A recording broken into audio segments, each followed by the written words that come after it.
എല്ലാവർക്കും ശ്രീമാത്രേ നമഃ. അപ്പോ ഈ കാര്യം, അതായത് ജാഗരണം, നമ്മൾ ഉറങ്ങാൻ പാടില്ല. എന്താ ഉറങ്ങാൻ പാടില്ല? മനസ്സുകൊണ്ട് കണ്ണുകൊണ്ട് ഉറങ്ങരുതെന്നല്ല, ബാഹ്യം ഉറക്കമല്ല, നമ്മുടെ ജാഗരണം. അതുകൊണ്ടാണ് നമഃശിവായ ജപിക്കൂ. ഈ 4 യാമങ്ങളില് നമ്മൾ ഉണർന്നിരിക്കുക. 4 യാമങ്ങള് നമ്മുടെ ശരീരത്തിന്റെ 4 ഭാവങ്ങള്, 4 തരത്തിലുള്ള യാത്ര, ജീവന്റെ 4 തരത്തിലുള്ള യാത്രയെല്ലാം അതിനകത്ത് വരുന്നുണ്ട്. ഈ നമഃശിവായ കൊണ്ട് എന്താ, ഈ ശരീരബോധത്തെ നമ്മൾ അതിക്രമിക്കണം. അപ്പൊ മൃത്യുഞ്ജയ ഹോമം, ശിവപുരാണ പാരായണം, ഇതെല്ലാം നമ്മൾ നടക്കുന്നുണ്ട് ഈ ദിവസങ്ങളില്. അപ്പൊ ശിവപുരാണ പാരായണം ഇതിൽ വളരെ പ്രധാനമാണെന്ന് പറയുന്നു. ശരിക്കും ഇതില് ശിവപുരാണം എന്ന് പറഞ്ഞാൽ ശിവന്റെ ഇതേപോലെയുള്ള കഥകളും അതിന്റെ തത്വങ്ങളും, അല്ലാതെ കഥ വായിച്ചതുകൊണ്ട് നമുക്ക് ഉൾക്കൊള്ളാൻ പറ്റില്ല. തത്വം കൊണ്ട് മാത്രമേ തത്വാതീതമായിരിക്കുന്ന സത്യത്തെ നമുക്ക് അറിയാൻ പറ്റൂ. 36 തത്വങ്ങളിലൂടെ പ്രപഞ്ചം ഈ തത്വാതീതമായിരിക്കുന്ന ശിവബോധത്തിൽ വരണമെങ്കിൽ തത്വങ്ങൾ അറിഞ്ഞ് അതിനെ നമ്മൾ അതിക്രമിക്കണം. അപ്പൊ ഈ മൃത്യുഞ്ജയ മന്ത്രം ജപിക്കുക, ഈ പറഞ്ഞ, ശരിക്കും പറഞ്ഞാല് ഈ ജാഗരണം എന്ന് പറയുന്നത് ചതുർയാമ പൂജ. എന്താണ് ചതുർയാമം? ഈ ഒരു രാത്രി വൈകുന്നേരം 6 മുതൽ പിറ്റേ ദിവസം 6 വരെ ശിവരാത്രിക്ക് 4 യാമങ്ങളാണ്. ഒന്ന് 6 തൊട്ട് 9 വരെ. അന്ന് ഈശാനനാണ്, അനുഗ്രഹമായിട്ടിരിക്കുകയാണ്. ശരിക്കും പറഞ്ഞാൽ നമ്മുടെ എന്താ പറയാ, ആ ഒരു ആകാശ തത്വമായിട്ട്. അതുകൊണ്ട് നമുക്ക് അപ്പോൾ നമ്മള് പാല് കൊണ്ട് അഭിഷേകം ചെയ്യുന്നത് വളരെ വിശേഷമാണ്. രുദ്രം ജപിക്കണം. രുദ്രം നമുക്ക് ജപിക്കാൻ അറിഞ്ഞുകൂടെങ്കിൽ കാസറ്റ് വെച്ച് കേൾക്കുക, ഈ അഭിഷേകം ചെയ്യുക. രണ്ടാമത്തെ യാമം എന്ന് പറയുന്നത് 9 തൊട്ട് 12 മണി വരെ, ദ്വിതീയ യാമം. അപ്പൊ ഭഗവാൻ സംഹാരമാണ്, അഗ്നി രൂപത്തിൽ നിൽക്കുകയാണ്, തൈരാണ് അഭിഷേകം ചെയ്യേണ്ടത്. 12 മുതൽ 3 വരെ സ്ഥിതിയാണ്. അപ്പൊ നമുക്ക് പ്രൊട്ടക്ഷൻ, അപ്പൊ നെയ്യ് കൊണ്ട് അഭിഷേകം ചെയ്യാം. 3 തൊട്ട് 6 വരെ സദ്യോജാതം, സൃഷ്ടി. അപ്പൊ ഇങ്ങനെ 4 തലത്തിലാണ്. അപ്പൊ അവിടെ തേന് കൊണ്ട് അഭിഷേകം ചെയ്യാം. ഇതൊന്നും ഉണർന്നിരുന്ന് ചെയ്യണം എന്നല്ല ഞാൻ പറയുന്നത്. 12 മണി വരെയുള്ള അഭിഷേകത്തിന് വളരെ പ്രാധാന്യമുണ്ട്. അപ്പോ ഈ തേൻ കൊണ്ട് അഭിഷേകം വളരെ വിശേഷമാണ്.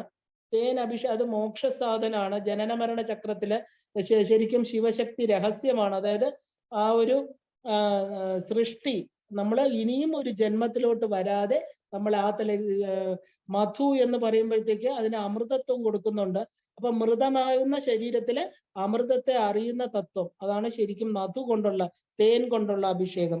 ഈ ജനന മരണ ചക്രം എന്ന് പറയുന്ന നടരാജ നൃത്തത്തിൽ ഒരു പ്രത്യേകം, അതായത് ഒരു ഭയങ്കര സ്പീഡിലാണ്. അതുകൊണ്ട് ശക്തി എന്ത് ചെയ്യുന്നു, നമുക്ക് പാർവതി ഇവിടെ കാണാൻ പറ്റുന്നില്ല. കാരണം ആ ഒരു സ്പീഡിലായ, ശരിക്കും ഒരാൾ വളരെ ശക്തിയായിട്ട് കറങ്ങിക്കൊണ്ടിരിക്കുമ്പോൾ കറങ്ങുന്ന ആളെ നമുക്ക് കാണാൻ പറ്റില്ല, അല്ലെ? അപ്പൊ അതുപോലെ ശിവൻ എന്ന് പറഞ്ഞ ശക്തി ഇല്ലാതെ അദ്ദേഹത്തിന്റെ ശക്തിയാണ് അദ്ദേഹം കറങ്ങിക്കൊണ്ടിരിക്കുക. അപ്പൊ ഈ ശക്തിയെ കാണാൻ പറ്റുന്നില്ല എന്നേ ഉള്ളൂ. ശിവൻ എന്തുകൊണ്ടാ കറങ്ങാൻ കിട്ടിയിരിക്കുന്നത്? ഈ ശക്തി ഉള്ളത് കൊണ്ട്. അപ്പൊ ശിവനില് അന്തർലീനയാണ് ദേവി. ശിവൻ എന്ന് പറയുന്നത് ഈ ശക്തിയുടെ പ്രഭാവം കൊണ്ടാണ് ഈ നടനം ചെയ്യുന്നതെന്ന് അർത്ഥം.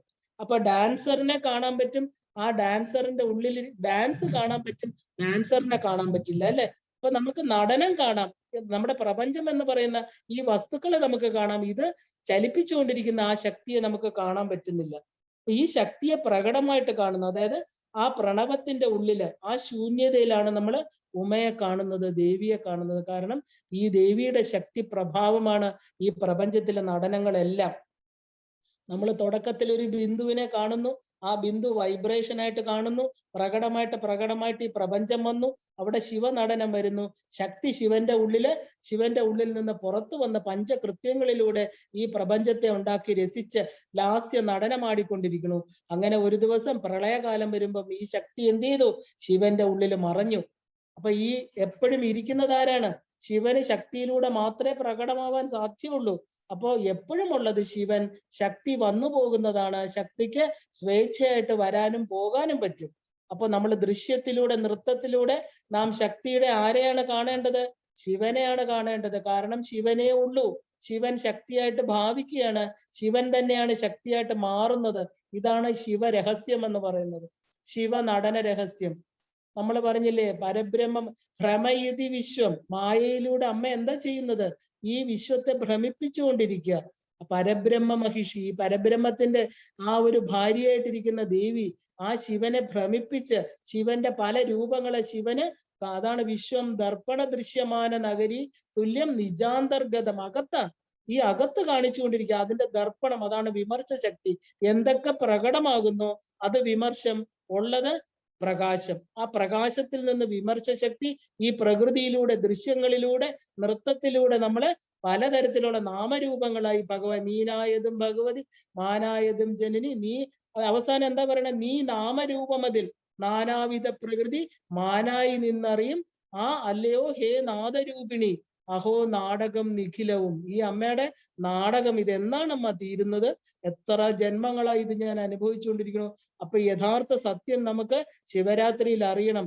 കറങ്ങുന്ന ആള് ശക്തി, കറക്കുന്ന ആള് ശിവൻ. അപ്പോ ഇത് രണ്ടും ഒരു നടനം, ഒരു കോയിന്റെ രണ്ട് സൈഡാണ്. യഥാർത്ഥത്തിൽ ശിവനേ ഉള്ളൂ, അച്ഛനേ ഉള്ളൂ. അമ്മ പ്രകടീകൃതമാകുന്ന രൂപമാണ്. അമ്മയിലൂടെയാണ് നമ്മൾ ശിവനെ അറിയുന്നത്. അമ്മയെ നമുക്ക് കാണാൻ പറ്റൂ. അപ്പൊ ഈ ജഗത് കാരണിയായിട്ടിരിക്കുന്ന ഭഗവതി നമ്മൾ ശിവനെ കാണിച്ചു തരണം. ഈ ദൃശ്യങ്ങളിലൂടെ, ഈ ദൃശ്യത്തിന്റെ ഈ മായയാകുന്നിരിക്കുന്ന നാമരൂപങ്ങളിലൂടെ മായാവിയെ കാണിക്കാൻ ആരാ ഉള്ളത്? ഈ മായാശക്തി തന്നെ വേണം നമുക്ക്. അല്ലെങ്കിൽ ശിവൻ തന്നെയാണ്, ഈ ശിവനാണ് ശക്തിയായിട്ട് മാറുന്നത്. ഉറക്കത്തിൽ ഈ ശിവൻ ശാന്തമായിട്ട് ഇരിക്കുകയാണ് അല്ലെ നമ്മുടെ ഉള്ളില്. നമ്മുടെ ജീവൻ സുഖമായിട്ട് ഇരുന്നിട്ട് വരുന്നത് എവിടെയാണ്? ഈ ശക്തിയുടെ മടിയില്, ഈ ശിവന്റെ മടിയിൽ. ഇവര് നമ്മുടെ ഈ ജീവനെ കൊച്ചു കുഞ്ഞിനെ പോലെ കയ്യിൽ വെച്ച് സുഷുപ്തിയിൽ നമ്മളെ ഉറക്കി ജാഗ്രതയിലോട്ട് പറഞ്ഞു വിടുക ചെയ്യുന്നത്. അപ്പോ ഒരു സിനിമ കാണുന്ന പോലെ നമ്മൾ കാണാവൂ ഈ പ്രപഞ്ചത്തെ. ഈ സ്ക്രീനിന് യാതൊരു രൂപ വ്യത്യാസം ഇല്ല. നിർഗുണം നിരാകാര പരബ്രഹ്മമാണ് ശിവൻ. ഇപ്പൊ ശിവൻ ഡാൻസ് ചെയ്യാണ്. ഈ പ്രപഞ്ചം എന്ന് പറയുന്നത് ശിവശക്തി ഐക്യരൂപമാണ്. ശിവനിൽ നിന്ന് ഈംകാരം മാറ്റിയാൽ ശവമായിട്ട് തീരും. ഈം എന്നുള്ള ഒറ്റ ശബ്ദമാണ് ശക്തി, ആ ശിവന്റെ വള്ളി. അപ്പൊ ശിവൻ ഈംകാരമില്ലെങ്കിൽ ആരായിട്ട് തീർന്നു? ശവമായിട്ട് തീർന്നു അല്ലെ? അപ്പൊ ശിവ ഉപാസന എന്ന് പറയുന്നത് ശക്തി ഉപാസനയിലൂടെ മാത്രമേ നടക്കുള്ളൂ. അപ്പൊ ശക്തി ഉപാസനയിലൂടെ പോയെങ്കിലേ ശിവാനുഭവം ഉണ്ടാവുകയുള്ളൂ. ശിവൻ എന്ന് പറയുന്നത് ആരാണ്? ആ ശിവൻ എന്ന് പറയുന്നത് നമുക്ക് ശരിക്കും പറഞ്ഞ അഹം നിർവികൽപ്പോ നിരാകാര രൂപോ. നമുക്ക് നിർവികൽപ്പ നിരാകാര സ്വരം വിഭുത്വാർച്ച സർവത്ര സർവേന്ദ്രിയാണ്. നമുക്കവിടെ ബ്രാഹ്മണനില്ല, ക്ഷത്രിയനില്ല, വൈശ്യനില്ല, ശൂദ്രനില്ല. എന്താണ്? ഞാൻ ചിദാനന്ദ രൂപ ശിവോഹം. അപ്പോ അഹം നിർവികൽപ്പമാണ്. ഇത് എന്താണ് ഈ പ്രപഞ്ചം? ഇതാണ് ലീലാ കൈവല്യ ന്യായം. ഇതിലൂടെ തന്റെ സ്വരൂപത്തെ അറിയണം. ശിവനെ അറിയുക എന്ന് പറഞ്ഞാൽ എന്താ? നമ്മൾ ഓരോ ജീവന്റെയും സ്വരൂപത്തെ അറിയുക എന്നാണ്. അതാണ് മൂന്നാം കണ്ണെന്ന് പറയുന്ന അഗ്നിനേത്രം. ഈ ജ്ഞാനനേത്രം തുറക്കണം. ഈ ശാന്തി തരുന്ന ശങ്കരനെ നമ്മൾ അറിയണം. മഹാദേവൻ, നീലകണ്ഠൻ, ഇതെല്ലാം ഭഗവാന്റെ കൃപയാണ്. നമുക്ക് ഭഗവാൻ തന്നിരിക്കുന്ന കൃപയാണ് നമ്മുടെ അമ്മ ഭഗവതി. അപ്പൊ ഭോലേനാഥ് എന്നൊക്കെ നോർത്ത് ഇന്ത്യക്കാർ ശിവനെ വിളിക്കുന്ന എന്താ? നിർമ്മലനായിരിക്കുന്നവൻ. ദേവി ഗുണങ്ങൾ കൊടുത്ത്, ദേവിക്ക് നാമരൂപങ്ങൾ കൊടുത്ത് ദേവി എന്ത് ചെയ്യുന്നു? ഈ പ്രപഞ്ചത്തെ ഈ ശിവന്റെ നിർദ്ദേശപ്രകാരം ദേവി എന്താ ഈ പ്രപഞ്ചത്തിലെല്ലാം ഉണ്ടാക്കി അദ്ദേഹത്തെ സന്തോഷിപ്പിച്ചുകൊണ്ടേയിരിക്കുന്നു. ദേവിക്ക് ഒറ്റ ലക്ഷ്യമേ ഉള്ളൂ. എന്താ? ശിവപൂജനം, ശിവനെ സന്തോഷിപ്പിക്കുക. തന്റെ ആത്മാവായിരിക്കുന്ന ആത്മനാഥനെ, അതാണ് നിത്യ സുമംഗലിയായിരിക്കുന്ന നിത്യ ആ ഒരു നെറുകയിലെ മംഗല്യ സിന്ദൂരം അണിഞ്ഞ് തന്റെ ആത്മനാഥനെ ആ ഒരു ശിവൻ എന്താ പറയാ, ശിവനിൽ നിന്ന് അഭേദ്യമായിട്ടിരിക്കുന്ന ശിവ, ആ അദ്ദേഹത്തെ സന്തോഷിപ്പിച്ചു കൊണ്ടിരിക്കുന്ന ആ ഭഗവതി എന്താ ലോകത്തിന് കാണിച്ചു കൊടുക്കണു? നമ്മുടെ ഈ ഉള്ളിലാണ് ശിവതത്വം, പുറത്തല്ല. ഇപ്പൊ ഭഗീരഥൻ എന്ന് പറഞ്ഞാൽ ശരിക്കും പറഞ്ഞ ഭഗീരഥനാണ് ഗംഗയെ ആകാശത്തിൽ നിന്ന് ഭൂമിയിൽ കൊണ്ടുവന്നത്. ഭാഗ്യത്തിന്റെ രഥം ചലിപ്പിക്കുന്നവനാണ് ഭഗീരഥൻ. നമ്മൾ ഓരോരുത്തരും ഭഗീരഥ പ്രയത്നം ചെയ്യണം ഈ ശക്തിയെ അറിയണമെങ്കിൽ. കാരണം എന്താ? ഭഗീരഥൻ തന്റെ പിതൃക്കൾക്ക് മോക്ഷം കൊടുക്കാനായിട്ട് ആകാശഗംഗയെ ഭൂമിയിൽ കൊണ്ടുവന്നു. അത് ശിവൻ തന്റെ ജടയില് ധരിച്ചു. അതിന് ഇച്ഛാശക്തി വേണം. നമ്മൾ ഓരോരുത്തർക്കും നമ്മൾ ഇച്ഛാശക്തി. ഈ ശിവനെ അറിയണമെങ്കിൽ എന്ത് വേണം? ചുമ്മാ കേട്ടുകൊണ്ട് കാര്യമില്ല, കർമ്മങ്ങൾ ചെയ്യണം. ഗംഗയാകുന്ന ആ ജ്ഞാനശക്തി, അത് ഗംഗ യമുന സരസ്വതിയായിട്ട് ശിവജടയിൽ ഇരിക്കുക. അത് കണ്ടിന്യൂസ് ആണെന്ന് അർത്ഥം. ജ്ഞാനപ്രവാഹം. ശിവഗംഗ കാണിക്കുന്ന എന്താ? അതൊരു പ്രവാഹമാണ്. അതൊരിക്കലും ഈ ശ്രീവിദ്യ ഉപാസനയ്ക്കൊരു തടയില്ല. അത് എല്ലാ തടസ്സങ്ങളെയും മാറ്റി ഈ ഗംഗ ഇങ്ങനെ പ്രവഹിച്ചുകൊണ്ടേയിരിക്കും. ശിവൻ നമ്മുടെ ആദി ഗുരുവായിട്ട്, ജ്ഞാനഗംഗയായിട്ട്, ദക്ഷിണാമൂർത്തിയായിട്ട്, മൂന്നാം കണ്ണ്, അതായത് മൂന്നാം കണ്ണ് തുറന്നവനാണ്. അതായത് ഗംഗയെ തന്റെ ജടയിൽ ധരിച്ചുകൊണ്ട് തന്റെ മൂന്നാമത്തെ മുകളില് ജലം, തൃക്കണ്ണില് അഗ്നി. അപ്പൊ എന്താ ഇത്? ശരിക്കും പറഞ്ഞ ഈഗോലെസ് ആയിരിക്കുന്ന ഒരാളിന് മാത്രമേ ഇങ്ങനെ പറ്റുള്ളൂ. തന്റെ ജടയില് വെള്ളത്തെ വെക്കുക, തന്റെ മൂന്നാം തൃക്കണ്ണിൽ അഗ്നിയെ വെക്കുക. അപ്പൊ കഴുത്തിൽ നിർത്തുക ആ ഇന്ദ്രിയ വിഷയങ്ങള്, ആ പാമ്പുകളായിട്ട് എല്ലാം തന്റെ ഇന്ദ്രിയങ്ങളെ എല്ലാം ഒതുക്കി പാമ്പുകളായിട്ട് ഭൂഷണമാക്കി വെക്കുക. അതുകൊണ്ടാണ് ആ ഒരു ശിതികണ്ഠൻ, ശിവൻ എന്ന് പറഞ്ഞാൽ മംഗളം, വിഷം താനെ കുടിച്ച്, ശിതികണ്ഠൻ എന്ന് പറഞ്ഞാൽ വിഷം കുടിച്ചവൻ എന്ന അർത്ഥം. ആ ഒരു നീലകണ്ഠനായിട്ടിരിക്കുന്നത് വിഷം കുടിച്ച് അമരത്വം ലോകത്തിന് കാണിച്ചു കൊടുക്കുക. അപ്പൊ ശിവനെ അറിയുന്നവൻ എന്താ? നമ്മളെല്ലാം ഇന്ന് ശിവനെ എത്ര അറിഞ്ഞു? നമ്മളെല്ലാം മൃത്യുഞ്ജയന്മാരാണ്, മൃത്യുവിനെ ജയിച്ചവരാണ്. ശരീരത്തിനാണ് മൃത്യു, നമ്മുടെ ഉള്ളിലാണ് ശിവതത്വം എന്ന് അറിഞ്ഞു. അതുകൊണ്ടാണ് നമ്മൾ ചന്ദ്രക്കല, ഈ കാലം, വെളുപ്പ്, തണുപ്പ് എന്നൊക്കെ പറയുന്നത്. അദ്ദേഹം തണുത്ത സ്ഥലത്ത് കാലത്തെ മറികടന്ന് കാലത്തെ അതിജീവിച്ചിരിക്കുക. അപ്പൊ പാർവതി സമേതനായിരിക്കുന്ന ശിവൻ, സനാതനാണ് അദ്ദേഹം, ഒരിക്കലും നാശമില്ലാത്തവനാണ്. ബാഹ്യ ചക്ഷുസുകളെ പകുതിയെ തുറന്നിട്ടുള്ളൂ. എപ്പോഴും അർത്ഥ നിംലീതനായിട്ടാണ് അദ്ദേഹത്തിന്റെ കണ്ണുകൾ, പകുതി അടഞ്ഞിരിക്കുന്ന കണ്ണുകൾ. കാരണം എന്താ പകുതി അടഞ്ഞിരിക്കുന്നത്? ഈ പ്രപഞ്ചത്തെ കാണാൻ ഇഷ്ടമല്ല. കാരണം എന്താ? ഇത് മുഴുവൻ ഒരു ലാസ്യ നടനമാണെന്നറിയാം. ആ ജ്ഞാനമുള്ളത് കൊണ്ട് അദ്ദേഹം പകുതി, എനിക്കൊന്നും കാണണ്ട. കാരണം എന്താ? ഈ കാണുന്നതെല്ലാം ഇന്ന് കാണുന്നത് നാളെ ഇല്ല. ഉദയം ചെയ്തതെല്ലാം അസ്തമിച്ചു കൊണ്ടേയിരിക്കുന്നു. അതുകൊണ്ട് പകുതി കണ്ണടച്ചിട്ട് ആ മൂന്നാമത്തെ കണ്ണ് ഉള്ളിൽ തുറന്ന് ജ്ഞാനം എല്ലാം, ബാഹ്യ ചക്ഷുസുകളെല്ലാം എന്താ പകുതി തുറന്ന് കാണരുതാത്തതൊന്നും എനിക്ക് കാണണ്ട. കാരണം നശ്വരമായ പ്രപഞ്ചത്തില് അനശ്വരമായിരിക്കുന്ന എന്റെ ശക്തിയായിരിക്കുന്ന പാർവതി ദേവി മാത്രം മതി എന്ന് പറഞ്ഞ് തന്റെ അന്തർനേത്രങ്ങളെ ഉള്ളിലോട്ട് തുറന്നിരിക്കുന്ന ശിവൻ. അപ്പോ കഴുത്തില് സർപ്പം കുണ്ടലിനിയെ മെരുക്കിയതാണ്, മനസ്സിൽ ശുദ്ധതയെ കാണിക്കുന്നു. ആ ഒരു ശുദ്ധമായിട്ടുള്ള വിചാരത്തോടു കൂടി വേണം നമ്മൾ ശിവനെ ധ്യാനിക്കാനായിട്ട്. ആ ധ്യാനത്തിൽ ഒന്നിലും നമ്മൾ അറ്റാച്ച്ഡ് ആവരുത്. നമ്മുടെ അറ്റാച്ച്മെന്റ് നമുക്ക് ദുഃഖം തരും. അനാസക്തനായിട്ടിരിക്കണം. അദ്ദേഹത്തിന്റെ കയ്യിൽ എന്തായിരിക്കുന്നത്? ത്രിശൂലം. ആ ത്രിശൂലം കൊണ്ട് നമ്മുടെ ജ്ഞാനയാത്രജ്ഞേയങ്ങള്, സബ്ജക്റ്റ്, ഒബ്ജക്റ്റ്, നോളജ്, ഈ മൂന്നെണ്ണമാണ് നമ്മളെ ഈ ഭൂമിയിൽ ഇങ്ങനെ കെട്ടിവരിഞ്ഞിട്ടിരിക്കുന്നത്. ഞാനും നീയും തമ്മിലുള്ള അകലം എന്നുള്ള അറിവ്. ഈ ഇതിനെ എന്ത് ചെയ്യണം? ആ ഒരു ത്രിപുടിയായിരിക്കും അദ്ദേഹത്തിന്റെ കയ്യിലിരുന്ന ആ ഒരു ശൂലം കൊണ്ട് ഇല്ലാതാക്കി, ശരീരത്തിൽ പാമ്പ് കടന്നാൽ വിഷം നമുക്ക് ഏക്കാതിരിക്കണം, ഇല്ലേ? ആ വിഷം, യാതൊന്നും വിഷം എന്ന് പറയുന്നത് പ്രപഞ്ചബോധമാണ്. ആ പ്രപഞ്ചബോധം നമ്മളില് പടരരുത്. ഗംഗ, ഭസ്മം, ഇതെല്ലാം ജീവിതത്തിന്റെ നശ്വരത. നമ്മളെന്താ? ഭസ്മാന്തം ശരീരം, സകല പാപങ്ങളും പോകുമ്പോ ശിവനെ പോലെ നമ്മൾ സ്ഫടിക സ്വരൂപമായിട്ട് ട്രാൻസ്പെയറന്റ് ആയിട്ട് തീരണം. ആ പാപബുദ്ധി ഇല്ലാതെ മറ്റുള്ളവരോട് ക്ഷമയോടുകൂടി പെരുമാറുക, എല്ലാ അവസ്ഥയിലും ശാന്തമായിട്ടിരിക്കുക. നന്ദികേശ്വരൻ എപ്പോഴും ശിവനെ നോക്കിയിരിക്കണം. നമ്മൾ കാണുന്നു എപ്പോഴും ശിവക്ഷേത്രത്തിന്റെ നടയില് നന്ദികേശ്വരനെ കാണാം. എന്താ കാണുന്നത്? ആ നന്ദികേശ്വരൻ ശുദ്ധമായിരിക്കുന്ന, അതായത് നന്ദികേശ്വരൻ ശാന്തമായിട്ട് ശുദ്ധമായിട്ട് ശിവമന്ത്രം ജപിച്ചുകൊണ്ടിരിക്കുക. ദേവിയത് നന്ദികേശ്വരന്റെ ചെവി പോയി ഒന്നും പറയരുത്, നന്ദികേശ്വരന്റെ ശാപം കിട്ടും. അത് ശിവല് ആ ഒരു നന്ദികേശ്വര വിഗ്രഹത്തിൽ തൊടാൻ പോലും പാടില്ല. കാരണം ധ്യാനസ്ഥനായിരിക്കുന്ന ബ്രഹ്മഹത്യ പാപമാണ്. അദ്ദേഹം ശിവനെ മാത്രം നോക്കിക്കൊണ്ടിരിക്കുക. ശാന്തമായിട്ട് ശുദ്ധമായിട്ടിരുന്ന ആ ഒരു നന്ദി, അതായത് ശിവമന്ത്രം ജപിച്ചു. നന്ദി ലോകത്തേക്ക് നോക്കിയാല് ഈ ചുവപ്പ് നിറം കണ്ടാൽ നമുക്കറിയാം അജിറ്റേറ്റഡ് ആവും. ഏത് കാളയുടെ മുമ്പിൽ ഒരു ചുമന്ന തുണി കൊണ്ട് കാണിച്ചാൽ എന്ത് ചെയ്യാം? ആളെ വിരളി പിടിക്കും. അതുപോലെ ഈ നന്ദിക്ക് ലോകം കാണണ്ട, എനിക്ക് എന്റെ ആത്മനാഥനായിരിക്കുന്ന ശിവൻ മതി എന്ന് പറഞ്ഞാൽ സദാ ശിവമന്ത്രം ജപിച്ച് കണ്ണടച്ചിരിക്കുക. അവിടെ ചെന്ന് നമ്മളെ നിസാരമായിട്ട് ആ നന്ദികേശ്വരന്റെ ചെവി ചെന്ന് എനിക്ക് കല്യാണം നടക്കണേ, എന്റെ മക്കൾക്ക് ജോലി തരണേ എന്നൊക്കെ പറഞ്ഞ ശാപം കിട്ടില്ലേ? നന്ദികേശ്വരനെ തൊടാനേ പാടില്ല. അപ്പോ ഈ ചുവപ്പ് നിറം, അതായത് ഈ രജോ ഗുണമായിരിക്കുന്ന ഈ പ്രപഞ്ചത്തെ എനിക്ക് കാണണ്ട. അപ്പൊ ഈ സദാശിവനിൽ തന്നെ മനസ്സുറപ്പിച്ച് നിന്നാല് എന്താ? നമുക്ക് നമ്മുടെ ഉള്ളിലിരിക്കുന്ന ആത്മശക്തി വർദ്ധിക്കും. ഈ ശിവശക്തിയാണ് നമ്മുടെ സ്വരൂപം. ആരാണെന്ന് നമ്മുടെ സ്വരൂപം അറിയുന്നവനാണ് യഥാർത്ഥ ഈ ശരീരത്തിൽ നിന്ന് യഥാർത്ഥത്തില് മുക്തമാവുന്നവൻ. ഇപ്പൊ ശിവൻ എന്ന് പറഞ്ഞാൽ എന്താ? ഓംകാര സ്വരൂപം, നാദസ്വരൂപിയാണ്. എപ്പോഴും നമ്മുടെ ഉള്ളിലെ ഓംകാരം, ശിവോഹം ശിവോഹം, നമ്മുടെ ഉള്ളില് നമ്മുടെ ഈ രക്തചംക്രമണം, നമ്മുടെ ഹാർട്ട് ബീറ്റ് എല്ലാം എന്താ?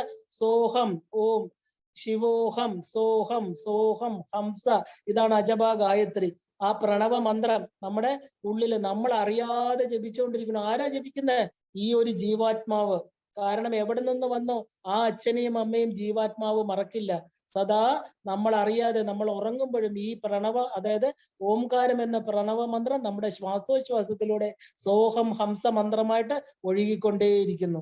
അപ്പോ ഈ പറഞ്ഞ എന്താ പറയാ, ആ ഒരു ബിന്ദുവിലിരിക്കുന്ന ശിവൻ ആ ബിന്ദുവിലിരിക്കുന്ന ദേവി. നമ്മുടെ ആ ഓം ജപിക്കുമ്പോൾ ശരിക്കും പറഞ്ഞാൽ എന്താ, നമ്മൾ അവിടെ പോയിട്ട് വരിക. നമ്മുടെ ഉള്ളിലിരിക്കുന്ന ആ ഗുഹയില്, കൈലാസത്തില്, ഉള്ളിലിരിക്കുന്ന ആത്മഗുഹ, ലലാടത്തിലിരിക്കുന്ന കൈലാസം, എല്ലായിടും പോയിട്ട് എന്താ പറയാ, പുറത്തെ ശബ്ദമല്ല നമ്മൾ അത് നമ്മുടെ ബാഹ്യ കാതുകൾ കൊണ്ട് കേൾക്കുന്നതാണ്. പക്ഷെ ഈ അകത്തെ ശബ്ദം, അതായത് അകത്തെ ശബ്ദം എപ്പോഴും നമ്മൾ മരിക്കുന്നിടം വരെ, ഈ ഒരു വിളക്ക് കത്തിയിരിക്കുന്നിടം വരെ. അപ്പൊ ഈ ആത്മാവെന്ന് പറയുന്ന ഗമനാഗമനസ്ഥം, പോവാൻ വരാം, ആത്മാവിന് ഇഷ്ടമുള്ളപ്പോ ശരീരം ഉപേക്ഷിക്കാം, അല്ലേ? അപ്പൊ അതുപോലെ ഇത് ഉള്ളിടത്തോളം കാലം നമ്മൾ ഈ മന്ത്രം നമ്മൾ അറിയാതെ ജപിച്ചുകൊണ്ടേയിരിക്കും. അപ്പൊ ശവത്തിന് ശരിക്കും പറഞ്ഞാൽ ജപിക്കാൻ പറ്റില്ല.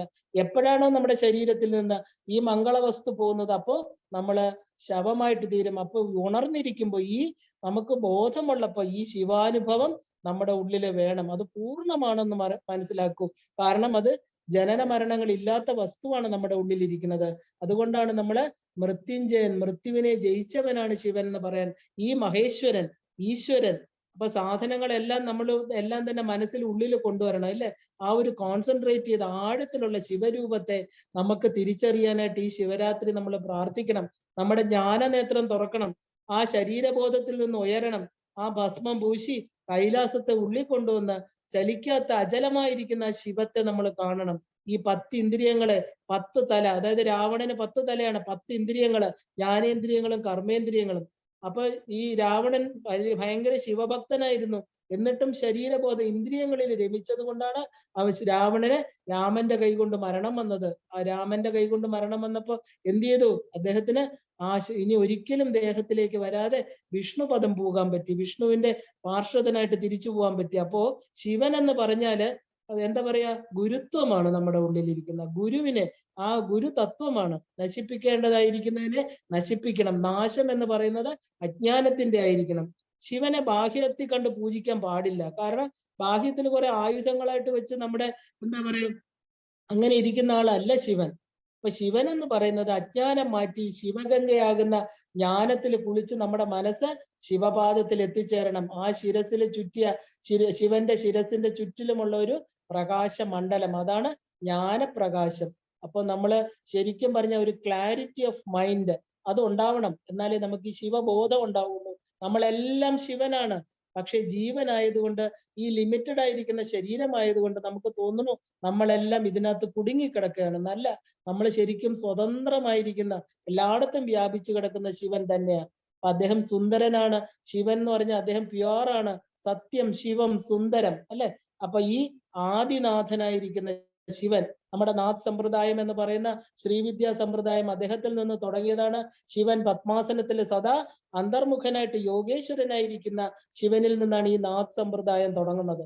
അപ്പൊ ഈ നാഥ് എന്ന് പറഞ്ഞാല് കുടുംബമായിട്ടിരിക്കുന്ന എന്നർത്ഥം. ശ്രീവിദ്യ കുടുംബം, കുടുംബസ്ഥർക്കാണ് ശ്രീവിദ്യ. അപ്പൊ ഈ യോഗവിദ്യ അറിഞ്ഞാൽ ഏത് കുടുംബസ്ഥനും അവന് സന്യാസി ആവണമെന്നില്ല, എല്ലാം ത്യജിക്കണമെന്നില്ല. ജീവിത പ്രാരാബ്ധങ്ങൾക്കിടയിൽ, ജീവിത ദുഃഖങ്ങൾക്കിടയിൽ ഈ സത്യത്തെ, ഈ ഒരു ജ്ഞാനഗംഗയിലൂടെ, ഈ ഒരു ശ്രീവിദ്യയിലൂടെ, ആത്മവിദ്യയിലൂടെ നമുക്ക് ഉള്ളില് ഈ സത്യത്തെ അറിയാൻ പറ്റും എന്ന് കാണിക്കുകയാണ് ശിവൻ. അപ്പൊ ശിവന്റെ ശിരസിൽ ജ്ഞാനഗംഗയെ നമ്മൾ നമിക്കണം. ഓരോ നാളെ നമ്മള് 6 മണി മുതൽ 12 മണി വരെ ശിവന്റെ ഓരോ എന്താ പറയാ അംഗങ്ങള്, ഓരോ അദ്ദേഹം ധരിച്ചിരിക്കുന്നത്, ഇതിനെല്ലാം കാണണം. അദ്ദേഹത്തിന്റെ ചന്ദ്രക്കല അത് ആമാവാസിയിലെ പൗർണമി പോലെ എന്താ പറയാ മാറാതെ നിൽക്കുന്ന അഷ്ടമി ചന്ദ്രനാണ് അദ്ദേഹം ധരിച്ചിരിക്കുന്നത്. അദ്ദേഹം സാ പ്ലസ് ഉമ, സാ എന്ന് പറഞ്ഞ സോമനാണ് അദ്ദേഹം. അതായത് 16 കലകള് പൂർണ്ണനായിരിക്കുന്ന ആ ഒരു സോമലത എന്ന് പറയുന്ന, സോമരസം കുടിക്കാന്ന് പറഞ്ഞാൽ അതും അങ്ങനെ ഒരു അർത്ഥം എടുക്കാം. സോമരസം അമൃത് സാധാരണഗതിയിൽ യാഗങ്ങളിലൊക്കെ ഹോമിക്കുന്നതാണ്. ഇപ്പൊ കുണ്ടലിനി ശക്തി ആജ്ഞ ഭേദിച്ച് സഹസ്രാരത്തിൽ എത്തുമ്പോൾ വരുന്നതാണ് സോമരസം എന്ന് പറയുന്നത്. ശരിക്കും ശിവപാർവതി സംഗമം, പ്രകൃതി പുരുഷ സംഗമം, പ്രപഞ്ചത്തിന്റെ ഉത്ഭവം എന്നൊക്കെ പറയുന്നില്ലേ? ആ ഒരു ഏറ്റവും വലിയ വ്രതമാണ് മൗനവ്രതം. അത് നമ്മൾ നാളെ അധികം സംസാരിക്കാതെ മൗനത്തിലൂടെ തന്റെ ഉള്ളിൽ മൗനവ്യാഖ്യ പ്രകടിത പരബ്രഹ്മ തത്വം യുവാനം, ആ പരബ്രഹ്മ തത്വത്തെ അറിയണമെങ്കിൽ എന്ത് ചെയ്യണം?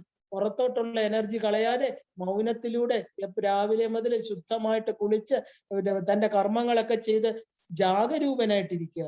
ജാഗരൂപൻ എന്ന് പറഞ്ഞാൽ രാത്രി ഉണർന്നിരിക്കുന്നവനല്ല, ബാഹ്യ പ്രകൃതിയിൽ നിന്ന് മനസ്സിനെ അകത്തോട്ട് കൊണ്ടുവരിക. വെളിച്ചത്തിൽ കാണുന്ന പ്രകൃതി തന്നെയാണ് രാത്രിയിലും, ഇല്ലേ? നമുക്ക് കാണാൻ പറ്റുന്നില്ല, പകൽ വെളിച്ചം വേണം. അതുപോലെ നമ്മുടെ ഉള്ളിലെ സത്യത്തെ അറിയണമെങ്കിൽ എന്ത് ചെയ്യണം? ഈ രാത്രി സമയത്ത്, ഇരുട്ട് സമയത്ത് അകത്തോട്ട് ചെന്നാലേ അകത്ത് തിളങ്ങി നിൽക്കുന്ന ഈ വിളക്കിനെ കാണാൻ പറ്റൂ. അങ്ങനെ നമ്മുടെ ഇരുട്ടിനെ ആന്തരിക വെളിച്ചം, ആ വിളക്കിനെ കാണുമ്പോൾ നമ്മുടെ അജ്ഞാനം മാറുന്നതാണ് ശിവരാത്രി. നമ്മൾ ലൂണാർ അല്ലെങ്കിൽ ലുനാറ്റിക് എന്നൊക്കെ പറയില്ലേ, ശരിക്കും പറഞ്ഞാൽ അത് ആൾട്ടേർഡ് കോൺഷ്യസ്, ഉന്മനീ തലത്തില് എത്തുന്ന ശിവബോധം. എല്ലാ മാസവും ചതുർദശി ഉണ്ട്. പക്ഷെ ഈ മാഘമാസത്തിലെ ചതുർദശി ശിവരാത്രി എന്ന് പറയണു. കാരണം എന്താ? ശിവൻ ഓസ്പീഷ്യസ് ആണ്, മംഗളമാണ്. ഇവിടെ നമുക്ക് ശാന്തി കിട്ടും. ഈ എല്ലായിടത്തുമുള്ള സുപ്രീം റിയാലിറ്റി, കോൺഷ്യസ്നസ്, ബ്ലിസ് എന്നൊക്കെ പറയും. ഈ ഒരു ഏറ്റവും കൂരിരുട്ട് നിറഞ്ഞ ദിവസം ഈ ഈശ്വരനെ, ഈ തത്വത്തെ നമ്മുടെ ഉള്ളിൽ അറിഞ്ഞോളണം. കാരണം ഭഗവാൻ, അതായത് പിറ്റേ ദിവസം നമുക്ക് ശരിക്കും പറഞ്ഞ ആ അർദ്ധരാത്രി കഴിഞ്ഞാൽ പുതിയ ദിവസം, രാത്രി 12 മണി കഴിയുമ്പോൾ പുതിയ ദിവസത്തിന്റെ ഉദയമാണ്. അതാണ് ശരിക്കും പറഞ്ഞ ഡാൻസ് ഓഫ് ഡിസ്ട്രക്ഷൻ. അപ്പൊ ഈ ഡിസ്ട്രോയിഡ് എന്ന് പറയുന്നത് എന്തിനെയാണ് അദ്ദേഹം ഡിസ്ട്രോയ് ചെയ്തത്? നമ്മുടെ അവിദ്യയെ, അജ്ഞാനത്തെ. നമുക്ക് പുതിയൊരു ജീവിതം, പുതിയൊരു വെളിച്ചത്തിലേക്ക്, അതായത് ആ ഒരു പുതിയത് ദാറ്റ് ടേക്ക് പ്ലേസ് എന്നാണ്. കാരണം ആ ഒരു അജ്ഞാനം മാറി നമ്മളെ ആ അർത്ഥയാമ പൂജ കഴിയുമ്പോൾ ശിവൻ ആരാണ് നമ്മുടെ ഉള്ളിൽ തെളിയാണ്. ആ ഒരു എസെൻസ് ഓഫ് അവർ കോൺഷ്യസ്നസ്, ആ ചിതാകാശ രൂപത്തില് ശിവോഹം എന്ന് പറഞ്ഞ ശിവന്റെ നടനം, അതാണ് ശരിക്കും ചിദംബര നടനം. അപ്പൊ നമുക്ക് എന്ത് മനസ്സിലാവും? ഐ ആം ദാറ്റ്, തത്വമസി എന്ന് നമുക്ക് മനസ്സിലാവും. അപ്പൊ നമ്മളത് അക്സെപ്റ്റ് ചെയ്യും. നമ്മൾ ആനന്ദത്തില് നമ്മള് ശിവോഹം, അഹം ശിവഹ, ശിവനാണ് ഞാൻ. അപ്പൊ അവിടെ താണ്ഡവ നൃത്തമല്ല നമ്മൾ കാണുന്നത്, നമ്മുടെ ജീവസ്പന്ദനം, നമ്മുടെ ഉള്ളിലിരിക്കുന്ന ജീവനെ നമ്മൾ കാണും. അതിന്റെ സ്പന്ദിക്കുന്ന ആ താളത്തെയാണ് നമ്മൾ സോഹം ഹംസ. ഈ ശിവനിലേക്കുള്ള യാത്രയാണ് നമ്മൾ ചെയ്തുകൊണ്ടിരിക്കുന്നത്. ഈ ശക്തിയിലൂടെ നമ്മൾ എത്തിച്ചേരേണ്ടത് എവിടെയാണ്? ഈ ഒരു നമ്മുടെ ഡിസ്ട്രക്ഷൻ എന്ന് പറഞ്ഞത് നമ്മുടെ അജ്ഞാനവും അവിദ്യയുമാണ്. ആ ഡിസ്ട്രക്ഷനിലൂടെ എന്ത് കൺസ്ട്രക്ട് ചെയ്തു? നമ്മുടെ ഉള്ളിലിരിക്കുന്ന പ്രകാശം, ഒരു കൺസ്ട്രക്റ്റീവ്. അതാണ് ശരിക്കും പറഞ്ഞ ജാഗരണത്തിന്റെ അർത്ഥം. ആ ഉണർന്നിരിക്കുക, സദാ 24 മണിക്കൂറും ഉണർന്നിരുന്ന് നമ്മുടെ എല്ലാ കർമ്മങ്ങളെയും, നമ്മുടെ ശരീരത്തെ നമ്മളെ രക്ഷിച്ചുകൊണ്ട്, പരിപോഷിപ്പിച്ചുകൊണ്ട്, അതിന് നമുക്ക് സദാ നമ്മുടെ കൂടെയുള്ള നമ്മുടെ സന്തത സഹചാരിയായിരിക്കുന്ന ഈശ്വരനെ അറിയുന്ന ദിവസമാണ് ശരിക്കും പറഞ്ഞ ശിവരാത്രി തത്വം. ഈ ശിവത്തെ നമ്മൾ അറിയണം. ഇല്ലെങ്കിൽ ഈ ജീവിതം ഇന്ന് എന്താ പറയുക, മഹതോ വിനഷ്ടി. ഈ ഒരു ജീവിതം കൊണ്ട് പ്രത്യേകിച്ച് നമുക്ക് യാതൊരു ഗുണവും ഇല്ല. ശരിക്കും നമ്മുടെ ഡിസ്ട്രക്ഷൻ എന്തൊക്കെയാ നമുക്ക് ഉള്ളിൽ വരുത്തേണ്ടത്? ഈ ഡിസ്ട്രക്ഷൻ എന്ന് പറയുന്നത് പഴയതിനെ പുതിയതാക്കണം. മോസ്റ്റ് ഡേഞ്ചറസ് എന്ന് പറയുന്നത് എന്താ? നമ്മുടെ ഈഗോ. ആ ഒരു എന്താ പറയുക, ഈഗോയെ അദ്ദേഹത്തിന്റെ താണ്ഡവ നൃത്തം കൊണ്ട് ഈ ഒരു മുയലനെ അപസ്മാരത്തെ ചവിട്ടി പിടിച്ചിരിക്കുന്ന പോലെ ആ ഒരു നമ്മുടെ ഈഗോയെ ശിവൻ കാലുകൊണ്ട് ചവിട്ടി പിടിക്കട്ടെ. അദ്ദേഹം നമ്മളെ എന്താ പറയാ, ആ ഒരു കപാലമെടുത്ത് ഭിക്ഷയ്ക്ക് പോകുമ്പോൾ എന്റെ മനസ്സാകുന്ന കൊരങ്ങനെ അദ്ദേഹം കൂടെ കൊണ്ടുപോട്ടെ, അല്ലെ? ആ അദ്ദേഹത്തിന്റെ കയ്യില് ഒരു കൊരങ്ങൻ എന്റെ മനസ്സായി കഴിഞ്ഞാൽ എനിക്ക് ജീവൻ മുക്തിയാണ്. പിന്നെ ആ ഒരു ഏറ്റവും വലുത്, ഏറ്റവും ഗ്രേറ്റസ്റ്റിനെ അറിഞ്ഞാൽ പിന്നെ ഗ്രേറ്റ് ഇല്ല. ഇതുവരെ നമ്മൾ ഗ്രേറ്റർ എന്നൊക്കെ പറഞ്ഞു. പക്ഷെ ആ ശിവബോധം എന്ന് പറയുന്നത് അൾട്ടിമേറ്റ് ആണ്, അൾട്ടിമേറ്റ് ബ്ലിസ് ആണ്. അവിടെ നമുക്കിനി വേറൊന്നും അതിനപ്പുറം ഇല്ല. അപ്പൊ നമ്മുടെ ആ ഉള്ളിലിരിക്കുന്ന ഭീകര ജീവികള്, നമ്മുടെ മനസ്സിൽ താമസമാക്കിയിരിക്കുന്ന കാമക്രോധ ലോഭ മോഹ മത മാത്സര്യങ്ങൾ, ശിവന്റെ ആ ഒരു ജ്ഞാനദൃഷ്ടി കൊണ്ട് കാമദേവനെ ഇല്ലാതാക്കിയ നേത്രമാണ് ശിവന്. ആ കണ്ണ് കാണണം. നാളെ സന്ധ്യയ്ക്ക് ഭഗവാന്റെ ത്രിനേത്രം, ആ ഒരു ബില്വപത്രം കൊണ്ട്, ത്രിഗുണം ത്രിഗുണാകാരം ത്രിനേത്രം ച ത്രിയായുധം ത്രിജന്മപാപ സംഹാരം ഏകബില്വം ശിവാർപ്പണം.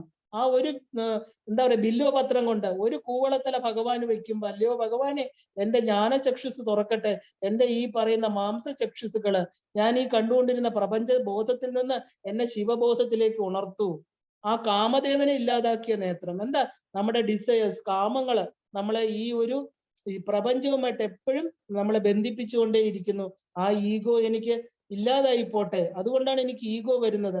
ആ പ്യുവറായിരിക്കുന്ന അദ്ദേഹത്തെ കണ്ടു കഴിഞ്ഞാല്, അതാണ് കർപ്പൂര ഗൗരം കരുണാവതാരം സംസാരസാരം ഭുജകേന്ദ്രഹാരം സദാവസന്തം ഹൃദയാരവിന്ദേ. ആ ഒരു ഹൃദയത്തില് ഭവാനിയെ വെച്ചിരിക്കുന്ന, അല്ലയോ ഭഗവാനെ അങ്ങേ എനിക്ക് ആ കർപ്പൂര രൂപത്തില് പ്യുവറായിട്ട് കാണാൻ പറ്റട്ടെ. അത് ശിവൻ എന്ന് പറഞ്ഞാൽ വളരെ സിമ്പിളാണ്. ഒരു ധാടി മോടികളും ഇല്ല. ശ്മശാന ഭസ്മവും പൂശി പാമ്പുകളെയും വെച്ച് പാവം ഒരു കാളപ്പുറത്ത് ധർമ്മത്തിന്റെ പ്രതീകമായ കാള. അപ്പൊ ഈ ശിവൻ എന്ന് പറയുന്നത് ഒരു ബില്വപത്രം കൊണ്ടാണ് അദ്ദേഹം സന്തോഷിക്കുന്നത്, ഇല്ലേ? കുറച്ച് വെള്ളം, ഒരു ബില്വപത്രം. അപ്പൊ എന്താ ഈ ജീവിതം എന്ന് പറയുന്നത്? ഈ താടി മോടിയിലൊന്നുമല്ല. യഥാർത്ഥ സത്വം എന്ന് പറയുന്നത്, ആ സ്വത്വം, നമ്മുടെ അസ്തിത്വം എന്ന് പറയുന്നത് ഒന്നുമില്ലാത്ത അവസ്ഥയാ. ഈ കാണപ്പെടുന്നതൊക്കെ വെറും മായാജാലങ്ങളാണ്. എനിക്കൊരു ഭസ്മം മതി, എല്ലാം കത്തിക്കഴിഞ്ഞ് അവസാനം വരുന്ന എന്തോ അത് മതി എനിക്ക്, അല്ലെ? ഒരു പാമ്പുകളാണ് എന്റെ ആഭരണം, എനിക്ക് ഒരു ബില്വപത്രം മതി, അത് സ്നേഹത്തോടെ തരൂ എനിക്ക്. ആ ഒരു ശിവൻ, ആ ശിവലിംഗ രൂപത്തിലിരിക്കുന്ന ശിവൻ, ഒരു ടോട്ടൽ സറണ്ടർ. ശരിക്കും ബില്വപത്രം കൊണ്ട് അർച്ചന ചെയ്യുക എന്ന് പറഞ്ഞാൽ ടോട്ടൽ സറണ്ടർ ആണ് അതിന്റെ അർത്ഥം. അതായത് ആ ഒരു സഹസ്രാര പത്മത്തില് രാജയോഗമാണ്, ബ്രഹ്മരന്ധ്രത്തില് നമുക്ക് നമ്മുടെ കുണ്ടലിനി ശക്തി പോയി ശരീരബോധം, വിശ്വബോധത്തിൽ വരുന്ന ഒരാൾക്ക് മാത്രമേ ബില്വപത്രം സമർപ്പിക്കാൻ പറ്റൂ. അവന് മൂന്നാമത്തെ കണ്ണ് തുറന്നിരിക്കണം, അവന്റെ ജ്ഞാനനേത്രം ഉണർന്ന് അവന്റെ ആത്മസ്വരൂപത്തെ അറിയണം. അപ്പൊ ആ ഒരു ജീവനല്ല, ഞാൻ ശിവനാണോ എന്ന് അറിയണം. അതാണ് ശിവശക്തി സംയോഗം കൊണ്ട് മാത്രമേ ആ അമൃത്, ആ ഡ്രിപ്പ് ചെയ്യുന്ന അമൃത്, അതാണ് ശിവലിംഗത്തിൽ ഇങ്ങനെ തുള്ളി തുള്ളിയായിട്ട് വീണുകൊണ്ടിരിക്കുന്നത്. അപ്പൊ ആനന്ദം എന്ന് പറയുന്ന ഒരു സ്റ്റേറ്റ് ഓഫ് മൈൻഡ്, അതിൽ നമ്മൾ എത്തിച്ചേരണം. ശരിക്കും ആ യോഗി അറിയേണ്ടതാണ്. അതാണ് അമൃതം, അതാണ് അമൃതത്വം ഭവതി എന്ന് പറയുന്നത്. ശിവരാത്രിക്ക് നമ്മൾ അമൃതത്വം ഉണ്ടാകട്ടെ എന്ന് അനുഗ്രഹിക്കും ഗുരുക്കന്മാരെ. എന്താ? ഈ അമൃതാനുഭവം നിനക്കുണ്ടാവട്ടെ. നിന്റെ ഉള്ളില് ശിവശക്തി, നിന്റെ ഉള്ളിൽ അർദ്ധനാരീശ്വരനായിരിക്കുന്ന ആജ്ഞാചക്രത്തിൽ നിന്റെ ഇടാ പിങ്കള നാടിയായിട്ടിരിക്കുന്ന ശിവനും ശക്തിയും ഒന്നിച്ചു ചേരട്ടെ. ഓരോ ജീവനും ശിവശക്തി സംയോഗത്തിൽ വന്നാണ് അവർ ഒന്നാണ്, രണ്ടല്ല. അപ്പൊ ഈ സംയോഗത്തിലൂടെ വരുന്ന ആ ഡ്രിപ്പ് ചെയ്യുന്ന ആ ഒരു തുള്ളി തുള്ളിയായിട്ട് വരുന്ന അമൃത് നിന്റെ 72,000 നാഡീ ഞരമ്പുകളെ നനച്ച് നിനക്ക് യഥാർത്ഥ സ്വരൂപത്തെ കാണിച്ചു തരട്ടെ. ഇതാണ് ആനന്ദം. ഇത് യോഗിക്ക് മാത്രം ടേസ്റ്റ് ചെയ്യാൻ പറ്റും. ഞാൻ 6:30 വരെ ഇന്ന് പോകുന്നുണ്ട്, കാരണം ഇന്ന് പ്രദോഷമാണ്. ഇനി 4 ദിവസത്തേക്കുള്ള ശിവന്റെ ഇത് മുഴുവൻ തീർത്തിട്ട് കുറച്ച് സമയം കൂടെ, ഇത് എത്രയാ തീരുന്നത് അതുവരെ, അതുകൊണ്ട് ഒരു 10 മിനിറ്റും കൂടെ നമുക്ക് പറഞ്ഞു നിർത്താം. അപ്പൊ ഈ ആനന്ദ സ്വരൂപം, അതായത് യോഗിക്ക് മാത്രമുള്ളതാണ് ഈ അമൃത സ്വരൂപം. ഈ ശരിക്കും പറഞ്ഞാൽ അമൃതം എന്ന് പറഞ്ഞാൽ വിത്തൗട്ട് ഡെത്ത്, മരണമില്ലാത്ത അവസ്ഥ. ശരീരത്തിനാണ് മരണം. ഈ പ്രപഞ്ചം എന്ന് പറയുന്നത് എന്താ? എല്ലാം നശ്വരങ്ങളാണെന്നുള്ള ഒരു ബോധം. അതായത് ഗുഡ് ആൻഡ് ബാഡ് എന്ന് പറഞ്ഞ ഒന്നുമില്ല പ്രപഞ്ചത്തിൽ, എല്ലാം ഈശ്വരന്റെയാണ്, എല്ലാം ഈശ്വരനാണ്. അതാണ് നമ്മൾ രുദ്രത്തിൽ പറയുന്നത്. ആ രുദ്രം എന്ന് പറയുന്ന മഹാമന്ത്രം, അതായത് ആ ഒരു കള്ളനായിട്ടിരിക്കുന്നതും രാജാവായിട്ടിരിക്കുന്നതും എല്ലാം ശിവനാണ് എന്ന് പറയുമ്പോൾ എല്ലാത്തിലും ശിവം, അതില് നന്മ ഉൾക്കൊണ്ട് നമ്മൾ നല്ല വഴിയിൽ പൊക്കോളുക. അപ്പൊ ഈ പ്രപഞ്ചത്തിൽ എന്തൊക്കെയാണോ നടക്കുന്നത് അത് നമ്മൾ അറിയേണ്ട കാര്യമില്ല. എല്ലാം ശിവനാണെന്ന് അറിഞ്ഞാല് ആ ഒരു ധാർമ്മികമായിട്ട് ശിവന്റെ ധർമ്മബോധമാണ് കാള. ആ കാളപ്പുറത്തിരിക്കുന്ന ശിവൻ, അതായത് എന്ത് പ്രപഞ്ചത്തില് സംഭവിച്ചാലും നല്ലത് ചീത്ത ഏതെന്ന് തിരിച്ചറിയാനുള്ള ഒരു വിവേചന ബുദ്ധി നമ്മുടെ ഉള്ളിൽ ഉണ്ടാവട്ടെ. അപ്പൊ ശിവൻ എന്ന് പറയുന്നത് ഒന്നിൽ നിന്നും ഓടിപ്പോവുക എന്നല്ല, എല്ലാത്തിനെയും ധൈര്യപൂർവ്വം നേരിട്ട് ആ നിത്യ അനിത്യ വസ്തുക്കളെ അറിഞ്ഞ് ആ സത്യത്തിൽ ജീവിക്കാൻ പറ്റുക. അപ്പം ഭഗവാന്റെ കയ്യില് ശരിക്കും പറഞ്ഞാല് നമ്മുടെ മാനിന്റെ കഥയൊക്കെ പറഞ്ഞിട്ടുണ്ട്. ഇനിയിപ്പോ അത് പറയാനുള്ള സമയമില്ല. മാനിനെ എന്താ വേട്ടയ്ക്ക് വന്ന വേട്ടക്കാരൻ ഒരു മാനിനെ അമ്പെയ്യാനായിട്ട് ചെന്നു വന്ന് മാന് പോയി, മാൻ അടുത്ത മാനിനെ അയക്കുക. അങ്ങനെ 4 യാമങ്ങളില് 4 മാൻ വന്നു. 4 മാനിനെ എന്താ പറയാ, ഈ വേട്ടക്കാരനെ കൊല്ലാൻ പറ്റില്ല. അദ്ദേഹം കൂവളത്തിന്റെ മുകളിലാണ് ഇരുന്നത്. താഴെ ഒരു ശിവലിംഗം ഉണ്ടായിരുന്നുവെന്നും ഈ 4 യാമങ്ങളിലും ആദ്യത്തില് ബില്വപത്രം കൊണ്ട്, രണ്ടാമത്തത് ആ മരത്തിലെ ജലം കൊണ്ട് അഭിഷേകം ചെയ്തു. അപ്പൊ ഈ ദർശനം, അതായത് ആ ഒരു 4 യാമങ്ങളിലും ശിവലിംഗ പൂജ ചെയ്തുകൊണ്ട് 6 മണി, അതായത് 4ാമത്തെ യാമം കഴിഞ്ഞപ്പോൾ ശിവൻ പാർവതി സമേതനായിട്ട് തന്റെ സുബ്രഹ്മണ്യനും ഗണപതിയോടും കൂടി ഈ വേടന്റെ മുമ്പിൽ പ്രത്യക്ഷപ്പെട്ടു എന്നും അദ്ദേഹത്തിന്റെ ദർശനത്തിൽ ഈ വേടന് രാജപദവി തിരിച്ചു കിട്ടിയെന്നും പറയുന്നു. അതാണ് ഈ ത്രിഗുണം, അതായത് ഏക ബില്വം ശിവാർപ്പണം. ശിവനെ ബില്വപത്രമാണ് ഏറ്റവും വിശേഷം. പിന്നെ അദ്ദേഹത്തിന് ഏറ്റവും സന്തോഷം ഉണ്ടാക്കുന്ന മന്ത്രം ഓം നമഃ ശിവായ. അപ്പൊ നമ്മള് ഈ പറഞ്ഞ ആ ശിവരാത്രി ദിവസം കുടുംബ പൂജ, അദ്ദേഹത്തിന് 3 ശിവലിംഗങ്ങളുണ്ട് ശരീരത്തില്. സ്വയംഭൂലിംഗം, ബാണലിംഗം, ഇതരലിംഗം. നമ്മൾ കുളിക്കുമ്പോൾ ഈ ലിംഗത്തിന് തർപ്പണം ചെയ്യാം. ദേവി പാർവതി കുണ്ടലി സ്വരൂപം, നമ്മുടെ ശരീരമേ ശിവകുടുംബം. ഗണപതി മൂലാധാരത്തില്, ഷൺമുഖൻ സ്വാധിഷ്ഠാനത്തില്, ആജ്ഞയില് തന്നെയാണ് ഈ സുബ്രഹ്മണ്യൻ വീണ്ടും ഗുരു ഗുഹനായിട്ട്. അപ്പൊ ഒരു ഗുരുതത്വത്തിൽ നമ്മുടെ ആജ്ഞാചക്രത്തിൽ, അങ്ങനെ ഒരു ഗൃഹസ്ഥാശ്രമികൾക്ക് ഈ ശിവകുടുംബത്തെ ആരാധിക്കുന്നത് ശിവരാത്രി ഈ പറഞ്ഞ ഒരു ആഘോഷമാണ്. അപ്പൊ ശിവൻ തന്നെയാണ് എന്താ? അവിനാശി, മഹാകാലൻ, എല്ലാം ഈ ശിവനാണ്. അതായത് നാശമില്ലാത്തവൻ, കലകളില്ലാത്തവൻ, പ്യുവർ കോൺഷ്യസ്നെസ്. അപ്പൊ കൈലാസത്തിൽ താമസിക്കുന്ന അദ്ദേഹത്തിന് എപ്പോഴും എന്താ, അവിടെ ആനന്ദം മാത്രം, ഹാപ്പിനെസ്. അതായത് എപ്പോഴും ആനന്ദത്തിൽ ഈ ഒരു എൻറ്റയർ ക്രിയേഷൻ, ഈ പ്രപഞ്ച സൃഷ്ടി മുഴുവനും തന്റെ ഡാൻസിലൂടെ നിയന്ത്രിച്ചു പോകുന്ന അദ്ദേഹം. അപ്പോ ഈ നമശിവായ എന്നുള്ള മന്ത്രം എന്ന് പറയുന്നത്, ഷീ എന്ന് പറഞ്ഞാൽ എന്താ, നമശി, ഷീ പഞ്ചഭൂതത്തിൽ ഒരെണ്ണമാണ്. പിന്നെ ഷ എന്ന് പറഞ്ഞാൽ അതിന് സൈലൻസ് എന്നർത്ഥം. ഈ ശിവനെ അറിയണമെങ്കിൽ ഈ കലപിലമായിട്ടിരിക്കുന്ന ശബ്ദം, ബാഹ്യ എനർജി നമ്മൾ കുറയ്ക്കണം. വാ എന്ന് പറഞ്ഞാല് ഈ ഒരു എന്താ പറയാ, അസ്റ്റോണിഷ്മെന്റ്, ആ ഒരു നിശബ്ദത്തില് നമ്മുടെ മൗനത്തിലൂടെ നമ്മള് അകത്ത് കാണുമ്പോൾ നമ്മളിങ്ങനെ എന്താ പറയാ, അത്ഭുത സ്തബ്ധരായിട്ട് നിൽക്കും തന്റെ ശിവലിംഗത്തെ കണ്ട്. അതുകൊണ്ടാണ് ശിവ എന്നുള്ള അർത്ഥം അങ്ങനെയും പറയുന്നുണ്ട്. അപ്പൊ നമ്മള് ഈ ബ്രഹ്മാണ്ടത്തില് ഇരിക്കുന്ന ശിവനാണ് നമ്മുടെ ഈ, അതായത് ബ്രഹ്മാണ്ട വ്യാപ്ത ദേഹ, അതാണ് ശിവൻ. ആ ശിവൻ തന്നെയാണ് നമ്മുടെ ഉള്ളില് ജീവനായിട്ട് ഇരിക്കണമെന്ന് അറിയുമ്പോൾ ഒരു പ്രത്യേക എനർജിയാണ് ഇല്ലേ. അപ്പൊ നമുക്ക് ആ ഒരു കോസ്മിക് എനർജി തന്നെയാണ് നമ്മുടെ ഉള്ളിൽ ഇരിക്കുന്നു. അപ്പൊ നമ്മുടെ ഈ ജാഗ്രത, സ്വപ്നം, സുഷുപ്തി, അപ്പൊ സൗണ്ട് ആൻഡ് ലൈറ്റ് എന്ന് പറയുന്നത് ഈ ഒരു പ്രപഞ്ചത്തിന്റെ ഭാഗമാണ്. സ്പേസ് എന്ന് പറഞ്ഞാൽ ശൂന്യമാണ്. പക്ഷെ എന്താ, പൂർണ്ണമത പൂർണ്ണമിതം. അവിടെ പൂർണ്ണമാണെങ്കിൽ നമ്മൾ ഓരോരുത്തരും നമ്മുടെ ഉള്ളിലിരിക്കുന്ന ആ ചെറിയ കണിക, ആ ജീവാത്മാവും പൂർണ്ണം തന്നെയാണ്. അപ്പോ ഈ എന്താ പറയാ, ആ ഒരു ബ്ലാക്ക് ഹോളിൽ പോവാ, ഇല്ലെങ്കിൽ ആ ബ്ലാക്ക് എനർജി എന്ന് പറയുന്നത് നമ്മൾ അവിടെ തിരോധാനമാണ്. അവിടെ നിന്ന് ഈ ശിവന്റെ അനുഗ്രഹത്തോടു കൂടി മാത്രമേ നമുക്ക് അടുത്ത ജന്മത്തിലേക്ക്, അതാണ് അനുഗ്രഹം. സദാശിവനാണ് അനുഗ്രഹം അല്ലെ, തിരോധാനം ഈശ്വരൻ. അപ്പൊ ഈ ദേവി എന്ന് പറയുന്ന, അതായത് പാർവതി ദേവി മൂലാധാര ചക്രത്തിൽ ഇരുന്ന് ശിവയായിട്ട് സഹസ്രാരത്തിൽ ശിവനുമായിട്ട് ചേരുകയാണ്. അപ്പൊ ഈ പറഞ്ഞ എന്താ പറയാ, അതിനെയാണ് നമ്മൾ ശിവ പാർവതി കല്യാണം. കല്യാണം അതായത് വിവാഹം. നമ്മൾ കല്യാണം കഴിഞ്ഞെന്ന് പറയും. കല്യാണം ഒരിക്കലും കഴിയില്ല. മംഗളകരമായിട്ടുള്ളത് എന്തോ അത് കല്യാണം. അപ്പൊ ശിവപാർവതി കല്യാണം, ശിവൻ പാർവതിയെ കല്യാണം കഴിക്കാൻ ദേവി നീണ്ട തപസ് ചെയ്തു അല്ലെ. ശിവൻ പരീക്ഷണങ്ങൾക്കൊടുവിലാ ദേവിയെ വിവാഹം കഴിച്ചത്. പാർവതിയെ പോലും, കാരണം പ്രപഞ്ച മാതാവായിരിക്കുന്ന, ശക്തി സ്വരൂപിണിയായിരിക്കുന്ന, ദശമഹാവിദ്യകളായിരിക്കുന്ന പാർവതി ദേവിയെ ഈ ശിവൻ പരീക്ഷിക്കുക. പഞ്ചാഗ്നി മധ്യത്തിൽ നിന്ന് അപർണയായിട്ട് ഉണങ്ങിയ ഇലകൾ മാത്രം കഴിച്ച്, അതും കഴിക്കാതെ അവസാനം പഞ്ചാഗ്നി മധ്യത്തിൽ തപസ് ചെയ്തു. അപ്പൊ നമ്മൾ ഓരോരുത്തരും ഈ ശിവനെ നേടണമെങ്കിൽ എന്തുമാത്രം കഷ്ടപ്പെടണം. പാർവതിക്ക് ശിവനെ കിട്ടണമെങ്കിൽ ഇത്രയും കഷ്ടപ്പെട്ടെങ്കിൽ, ഇത്രയും കർമ്മങ്ങളും പേറി ഈ ഒരു ജന്മങ്ങളിലൂടെ സഞ്ചരിക്കുന്ന നമുക്ക് എന്തുമാത്രം കഷ്ടപ്പെട്ടാല്, എത്ര പരീക്ഷണങ്ങൾ കടന്നു വേണം ഈ ശിവബോധത്തിൽ എത്തിച്ചേരാൻ നമ്മൾ തീരുമാനിക്കണം. അതൊരു നീണ്ട തപസ്സായിരിക്കണം. കാരണം എന്താ, ആ ഒരു തപസ്സിലൂടെ മാത്രമേ നേടാൻ പറ്റുള്ളൂ. അല്ലാതെ തപസ്സില്ലാതെ, തപസ് എന്ന് പറഞ്ഞാൽ കോൺസെൻട്രേഷൻ എന്നർത്ഥം. എന്താണോ നമ്മുടെ ലക്ഷ്യം അതില് കോൺസെൻട്രേറ്റ് ചെയ്യുക. അതിനുവേണ്ടി എന്തൊക്കെ വിടണോ അത് വിട്ടോളുക. എല്ലാം പിടിച്ചു നിർത്തി നമ്മൾ ആകാശത്തിരിക്കുന്നത് വേണം, കയ്യിലിരിക്കണ വിടില്ല, അങ്ങനെ പറ്റില്ല. വിടേണ്ടതെല്ലാം വിട്ടുകളയുക. കാരണം ഇല്ലെങ്കിലും കാലം നമ്മളിൽ നിന്ന് വിടുവിക്കും. അപ്പൊ ഈ സത്യത്തെ അറിഞ്ഞുകൊണ്ട് നമുക്ക് ശിവബോധം എന്ന് പറയുന്നത് ഒരു നീണ്ട തപസ്സാണ്. ആ പരീക്ഷണങ്ങൾക്കൊടുവിൽ ഭഗവാൻ തന്റെ പകുതി ദേഹമാണ് ദേവിക്ക് കൊടുത്തത്. അതുപോലെ നമ്മൾ ഓരോരുത്തരും നമ്മുടെ അച്ഛനമ്മമാർ, നമ്മുടെ അമ്മയുടെ കയ്യിൽ എത്തിക്കഴിഞ്ഞാൽ അമ്മ തീർച്ചയായിട്ടും അച്ഛൻ്റെ അടുത്ത് എത്തിക്കും. അതിന് എന്താ പറയുക, യമനിയമങ്ങൾ ഒന്നും വേണ്ട. അവിടെ ഒരു ഒരു പുത്രി, മാതാവിന് പുത്രിയോട് തോന്നുന്ന സ്നേഹം. അപ്പൊ ശരിക്കും പറഞ്ഞാല് ഈ ഭൂതഗണങ്ങളുടെ അകമ്പടിയോടുകൂടിയാണ് ശിവൻ എത്തുന്നതെന്ന് പറയണു. ഈ ഭൂതഗണങ്ങള്, ഈ കാളപ്പുറത്ത് ഭൂതഗണങ്ങളുമായിട്ടാണ് ശിവൻ വരുന്നത്. ഈ ഭൂതഗണങ്ങളൊക്കെ ആരാ? എല്ലാവരും നമ്മുടെ പ്രാകൃത രൂപത്തിലുള്ള മനുഷ്യ സ്വരൂപങ്ങളാണ്. പക്ഷെ അവര് ശിവബോധം, അവരുടെ ഉള്ളിൽ ശിവൻ മാത്രമേ ഉള്ളൂ. നമ്മുടെ എല്ലാം ഈ കാണുന്ന രൂപമല്ല. യഥാർത്ഥത്തിൽ നമ്മുടെ പൂർവജന്മാർജിതമായിരിക്കുന്ന കർമ്മങ്ങളെ നോക്കുമ്പോൾ ഭൂതഗണങ്ങളെ, ഈ ശരീരം ഭംഗിയായിട്ടിരുന്നുകൊണ്ട് കാര്യമില്ല. നമ്മുടെ ചിന്തകള്, നമ്മുടെ പ്രവർത്തികള്, അപ്പൊ അവരവരുടെ യഥാർത്ഥ സ്വരൂപം, അതായത് അവർക്ക് ശിവൻ മതി.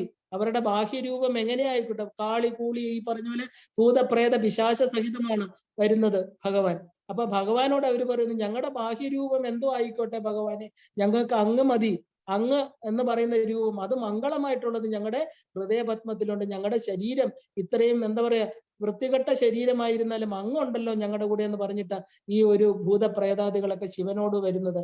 അപ്പം ആ ഒരു ഭംഗിയുള്ള, നമുക്കെല്ലാം നല്ല ബാഹ്യമായിട്ട് നല്ല ഭംഗിയുള്ള ശരീരം, ആന്തരികമായിട്ട് എല്ലാവരും പ്യുവറാണോ, ശുദ്ധമാണോ? ഒരു ഇൻട്രോസ്പെക്ഷൻ നടത്തി നോക്കണം. നമ്മൾ എല്ലാവർക്കും നന്മ ആഗ്രഹിക്കുന്നുണ്ടോ? നമ്മൾ ആരുടെയൊക്കെ വീഴ്ചകള്, ആരെയൊക്കെ ദ്രോഹങ്ങള്? അപ്പൊ യഥാർത്ഥത്തിൽ ഈ പറഞ്ഞ ഭൂതപ്രേതങ്ങൾ ഉള്ളിലാണ്. പുറമേ നോക്കുമ്പോൾ നല്ല എന്താ പറയാ, വളരെ ജെന്റിൽമാൻ ലുക്ക് എന്നൊക്കെ പറയില്ല, അത് കാര്യമില്ല. നമ്മുടെ യഥാർത്ഥ സ്വരൂപം ശിവൻ അത് മാത്രമാണ് നോക്കുന്നത്. നമ്മള് പരീക്ഷണങ്ങൾക്കൊടുവിൽ മാത്രമേ നമുക്ക് ശിവബോധത്തിൽ എത്താൻ പറ്റൂ. അപ്പൊ നന്ദി എന്ന് പറയുന്ന സുഷുമ്നാ നാഡിയാണ്.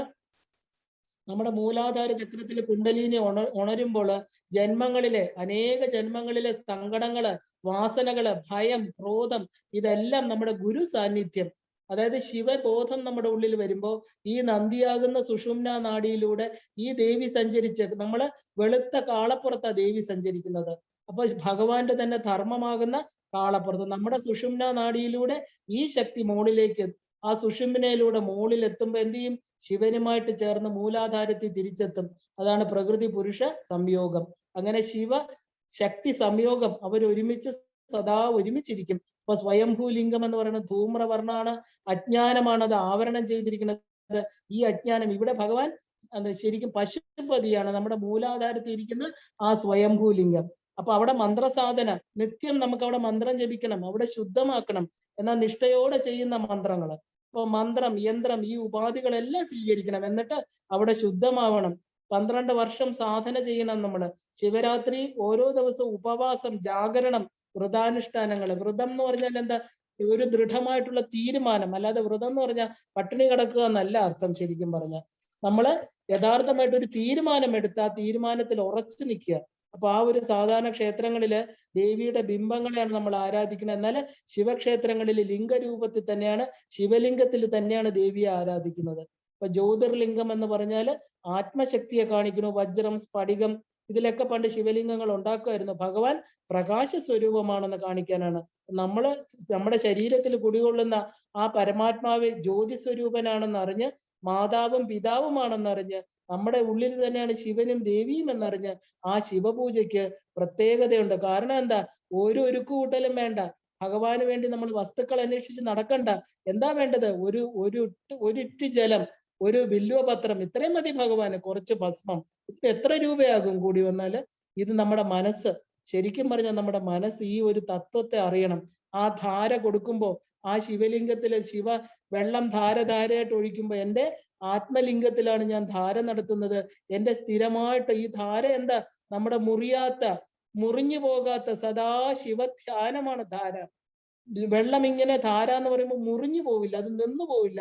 എപ്പോഴും സദാ രാവിലെ ഉണർന്നാല് എൻ്റെ കർമ്മങ്ങളെല്ലാം ശിവാർപ്പണമായിട്ട് ചെയ്യുക. സദാ അദ്ദേഹത്തെ ഉള്ള പൂജ, ആ ശിവയെ കുറിച്ച്, ദേവിയെ കുറിച്ചുള്ളത്, അത് തന്നെ ധാര. അപ്പൊ നമ്മള് അതിനു വേണ്ടിയിട്ട് പാല്, തൈര്, നമ്മുടെ ഓരോ ആധാര ചക്രങ്ങളെ റെപ്രസെന്റ് ചെയ്യണു.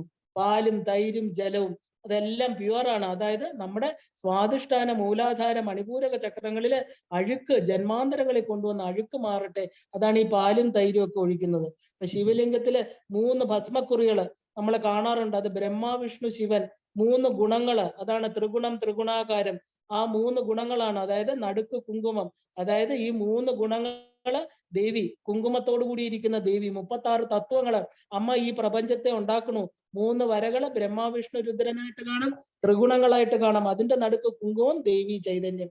അപ്പൊ ഈ 12 ജ്യോതിർലിംഗങ്ങളെല്ലാം തന്നെ വിശ്വനാഥനായിട്ടിരിക്കുന്ന ശിവനെയാണ് ആരാധിക്കുന്നത്. ശരീരത്തിൽ ശിവലിംഗം കണ്ടാൽ ആ നോക്കിക്കൊള്ളണം. അതിനകത്ത് ശിവലിംഗം എന്താ റെപ്രസെന്റ് ചെയ്യുന്ന? പ്രപഞ്ചശക്തി, വിശ്വരൂപനായിരിക്കുന്ന വിശ്വേശ്വരായ, ആ വിശ്വേശ്വരനായിരിക്കുന്ന ശിവനാണ് ശിവലിംഗത്തിൽ ഇരിക്കുന്നതെന്ന് കണ്ടോളണം. ശരീരത്തിലെ മാതാപിതാക്കൾ ഉള്ളതുപോലെ നമ്മുടെ ആത്മാവിന്റെ മാതാപിതാക്കളാണ് ശിവനും ദേവിയും. അപ്പൊ പരമാത്മാവ്, അതായത് 7 കോടി ജനങ്ങളുടെ പിതാവ് ശിവനാണ്, വൈദ്യനാഥനാണ്, സോമനാഥനാണ്, വിശ്വനാഥനാണ്, എല്ലാം ശിവനാണ്.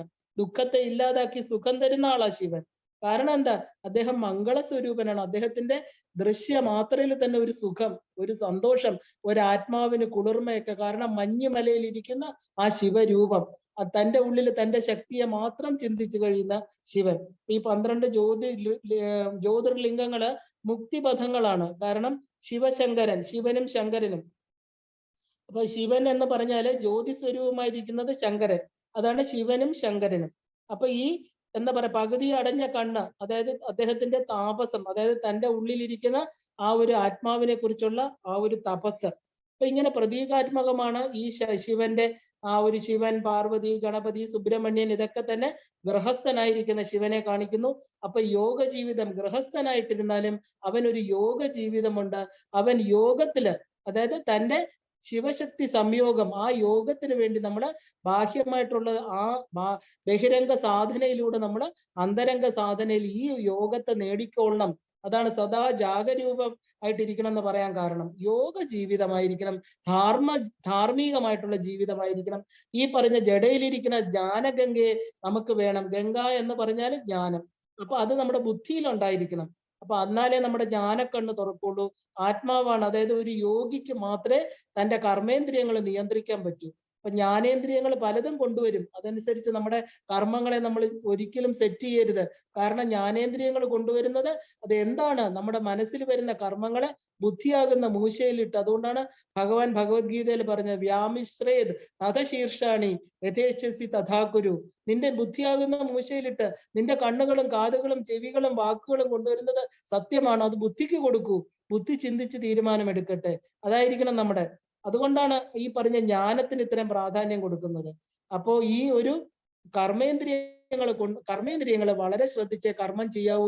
മനസ്സുകൊണ്ട് പോലും ദുഷ്കർമ്മം ചെയ്യാൻ പാടില്ല. ഈ പാമ്പ്, അതായത് ഈ വിഷമുള്ള ഒരു പാമ്പെന്ന് പറഞ്ഞാൽ വിഷയങ്ങളിലുള്ള സുഖം കാണിക്കുന്നുണ്ട്. കുണ്ടലിനി മാത്രമല്ല, നമുക്ക് പ്രപഞ്ച വിഷയങ്ങളിലുള്ള സുഖാസക്തിയാണ്.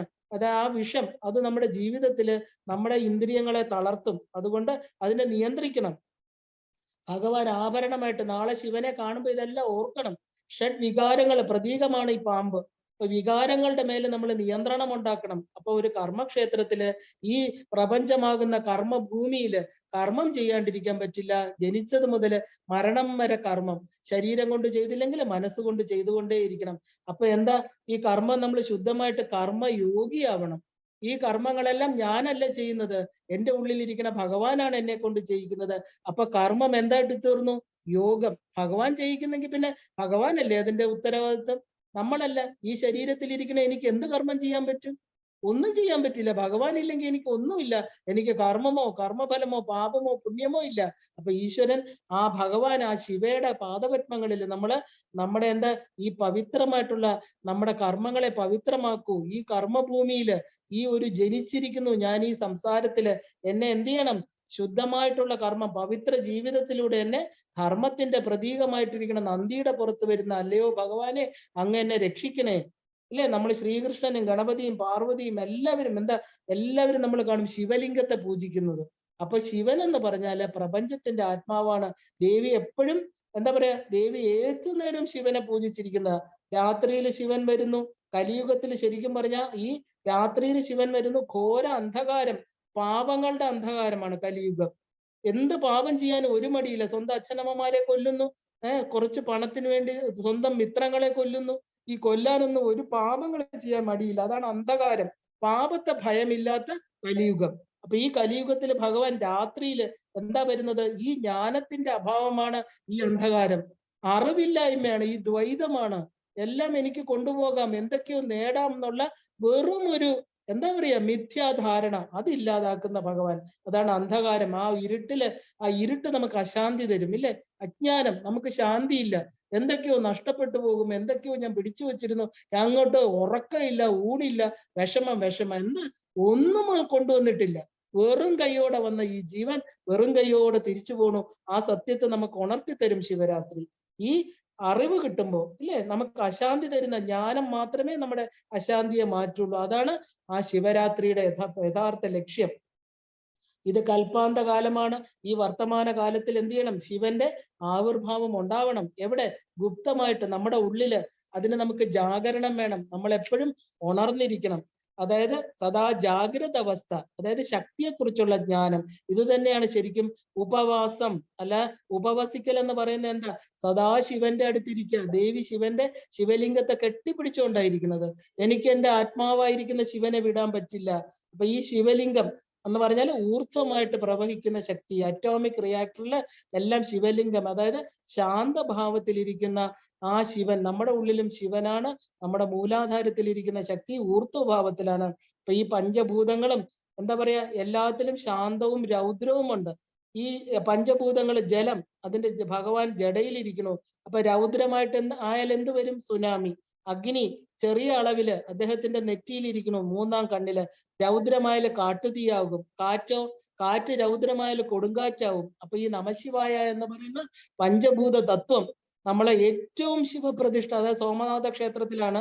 അപ്പൊ ശിവൻ മംഗളകാരി. അപ്പൊ ഈ 5 ഭൂതങ്ങളെയും നിയന്ത്രിച്ച് നിർത്തുന്ന ശക്തിയാണ് ശിവൻ. അപ്പൊ ഈ ഒരു സൃഷ്ടി വൃക്ഷത്തിന്റെ ബീജം, സർവത്തിന്റെയും പിതാവ്, ശിവലിംഗ പ്രതിഷ്ഠയ്ക്ക് നമ്മൾ ശരിക്കും ഒരു രൂപവും കൊടുക്കാൻ പാടില്ല. ആ ഒരു ശിവൻ എന്ന് പറഞ്ഞാൽ എല്ലായിടത്തിലും, അതായത് എല്ലാത്തിന്റെ ഉള്ളിലും അന്തർയാമിയായിട്ടിരിക്കുന്നത്. കാളകൂട വിഷത്തെ ഉള്ളിൽ വിടരുത് നമ്മള്. കാരണം എന്താ, ഈ ഒരു രാജയോഗത്തിൽ നമ്മൾ യോഗം ചെയ്യണം. കാരണം ഈ വിഷലിപ്തമായ പ്രപഞ്ച വസ്തുക്കൾ ഒന്നും തന്നെ ശാശ്വതമല്ല. ഈ കുണ്ടലിനി ശയിക്കുന്ന 3.5 ചുറ്റുള്ള സർപ്പിണിയായിട്ട് നമ്മുടെ എന്താ പറയാ അടിസ്ഥാനത്തില് മൂലാധാരത്തില് ശയിക്കുകയാണ്. അവിടുത്തെ ദേവത ബ്രഹ്മാവാണ്. ജനനേന്ദ്രിയത്തിന്റെ തൊട്ട് പുറകില് കാമഗ്രന്ഥിയായിട്ട് വാസനാബദ്ധമായിട്ട്. അപ്പൊ സൃഷ്ടിക്ക് കാരണമായിരിക്കുന്ന ആ ഒരു ലോകം എന്ന് പറയുന്നത് ഏറ്റവും ഇരുണ്ട ലോകം. അതാണ് നമ്മുടെ സ്വാധിഷ്ഠാന മൂലാധാര ചക്രങ്ങൾ. അവിടെ എപ്പോഴും കാമവാസനകൾ, ആഗ്രഹങ്ങൾ ഇതിങ്ങനെ നമ്മളെ ബന്ധിച്ചു കിടക്കും. അതാണ് ആ ഒരു 3 ഏഷണത്രയങ്ങള്, വിത്തേഷണ, പുത്രേഷണ, അതൊക്കെ. അപ്പൊ ഈ കാമഗ്രന്ഥിയെ ഭേദിച്ചിട്ട് വേണം നമ്മൾ രണ്ടാമത്തെ ഗ്രന്ഥിയെ ഭേദിക്കാനായിട്ട്. അപ്പൊ മണിപൂരകം എന്ന് പറയുന്നത് ലോക പരിപാലനം ചെയ്ത് വിഷ്ണു ഇരിക്കുന്ന സ്ഥലം. അപ്പൊ അനാഹതം മുതൽ ശിവസ്വരൂപമാണ്. അനാഹതം എന്ന് പറയുന്നത് രുദ്രൻ, വിശുദ്ധി, ഈശ്വരൻ, തിരോധാനം, ആജ്ഞ, സദാശിവൻ, അനുഗ്രഹം. അങ്ങനെ ഈ ബാണലിംഗങ്ങൾ. അപ്പൊ സഹസ്രാരത്തില് പരമശിവൻ. എത്ര ശിവനാണ് നമ്മുടെ ഉള്ളിൽ ഇരിക്കുന്നത് നോക്കൂ. അപ്പൊ അങ്ങനെ ബ്രഹ്മാവിന്റെ സന്തതിയായിട്ട് രുദ്രന്റെ ജനനം.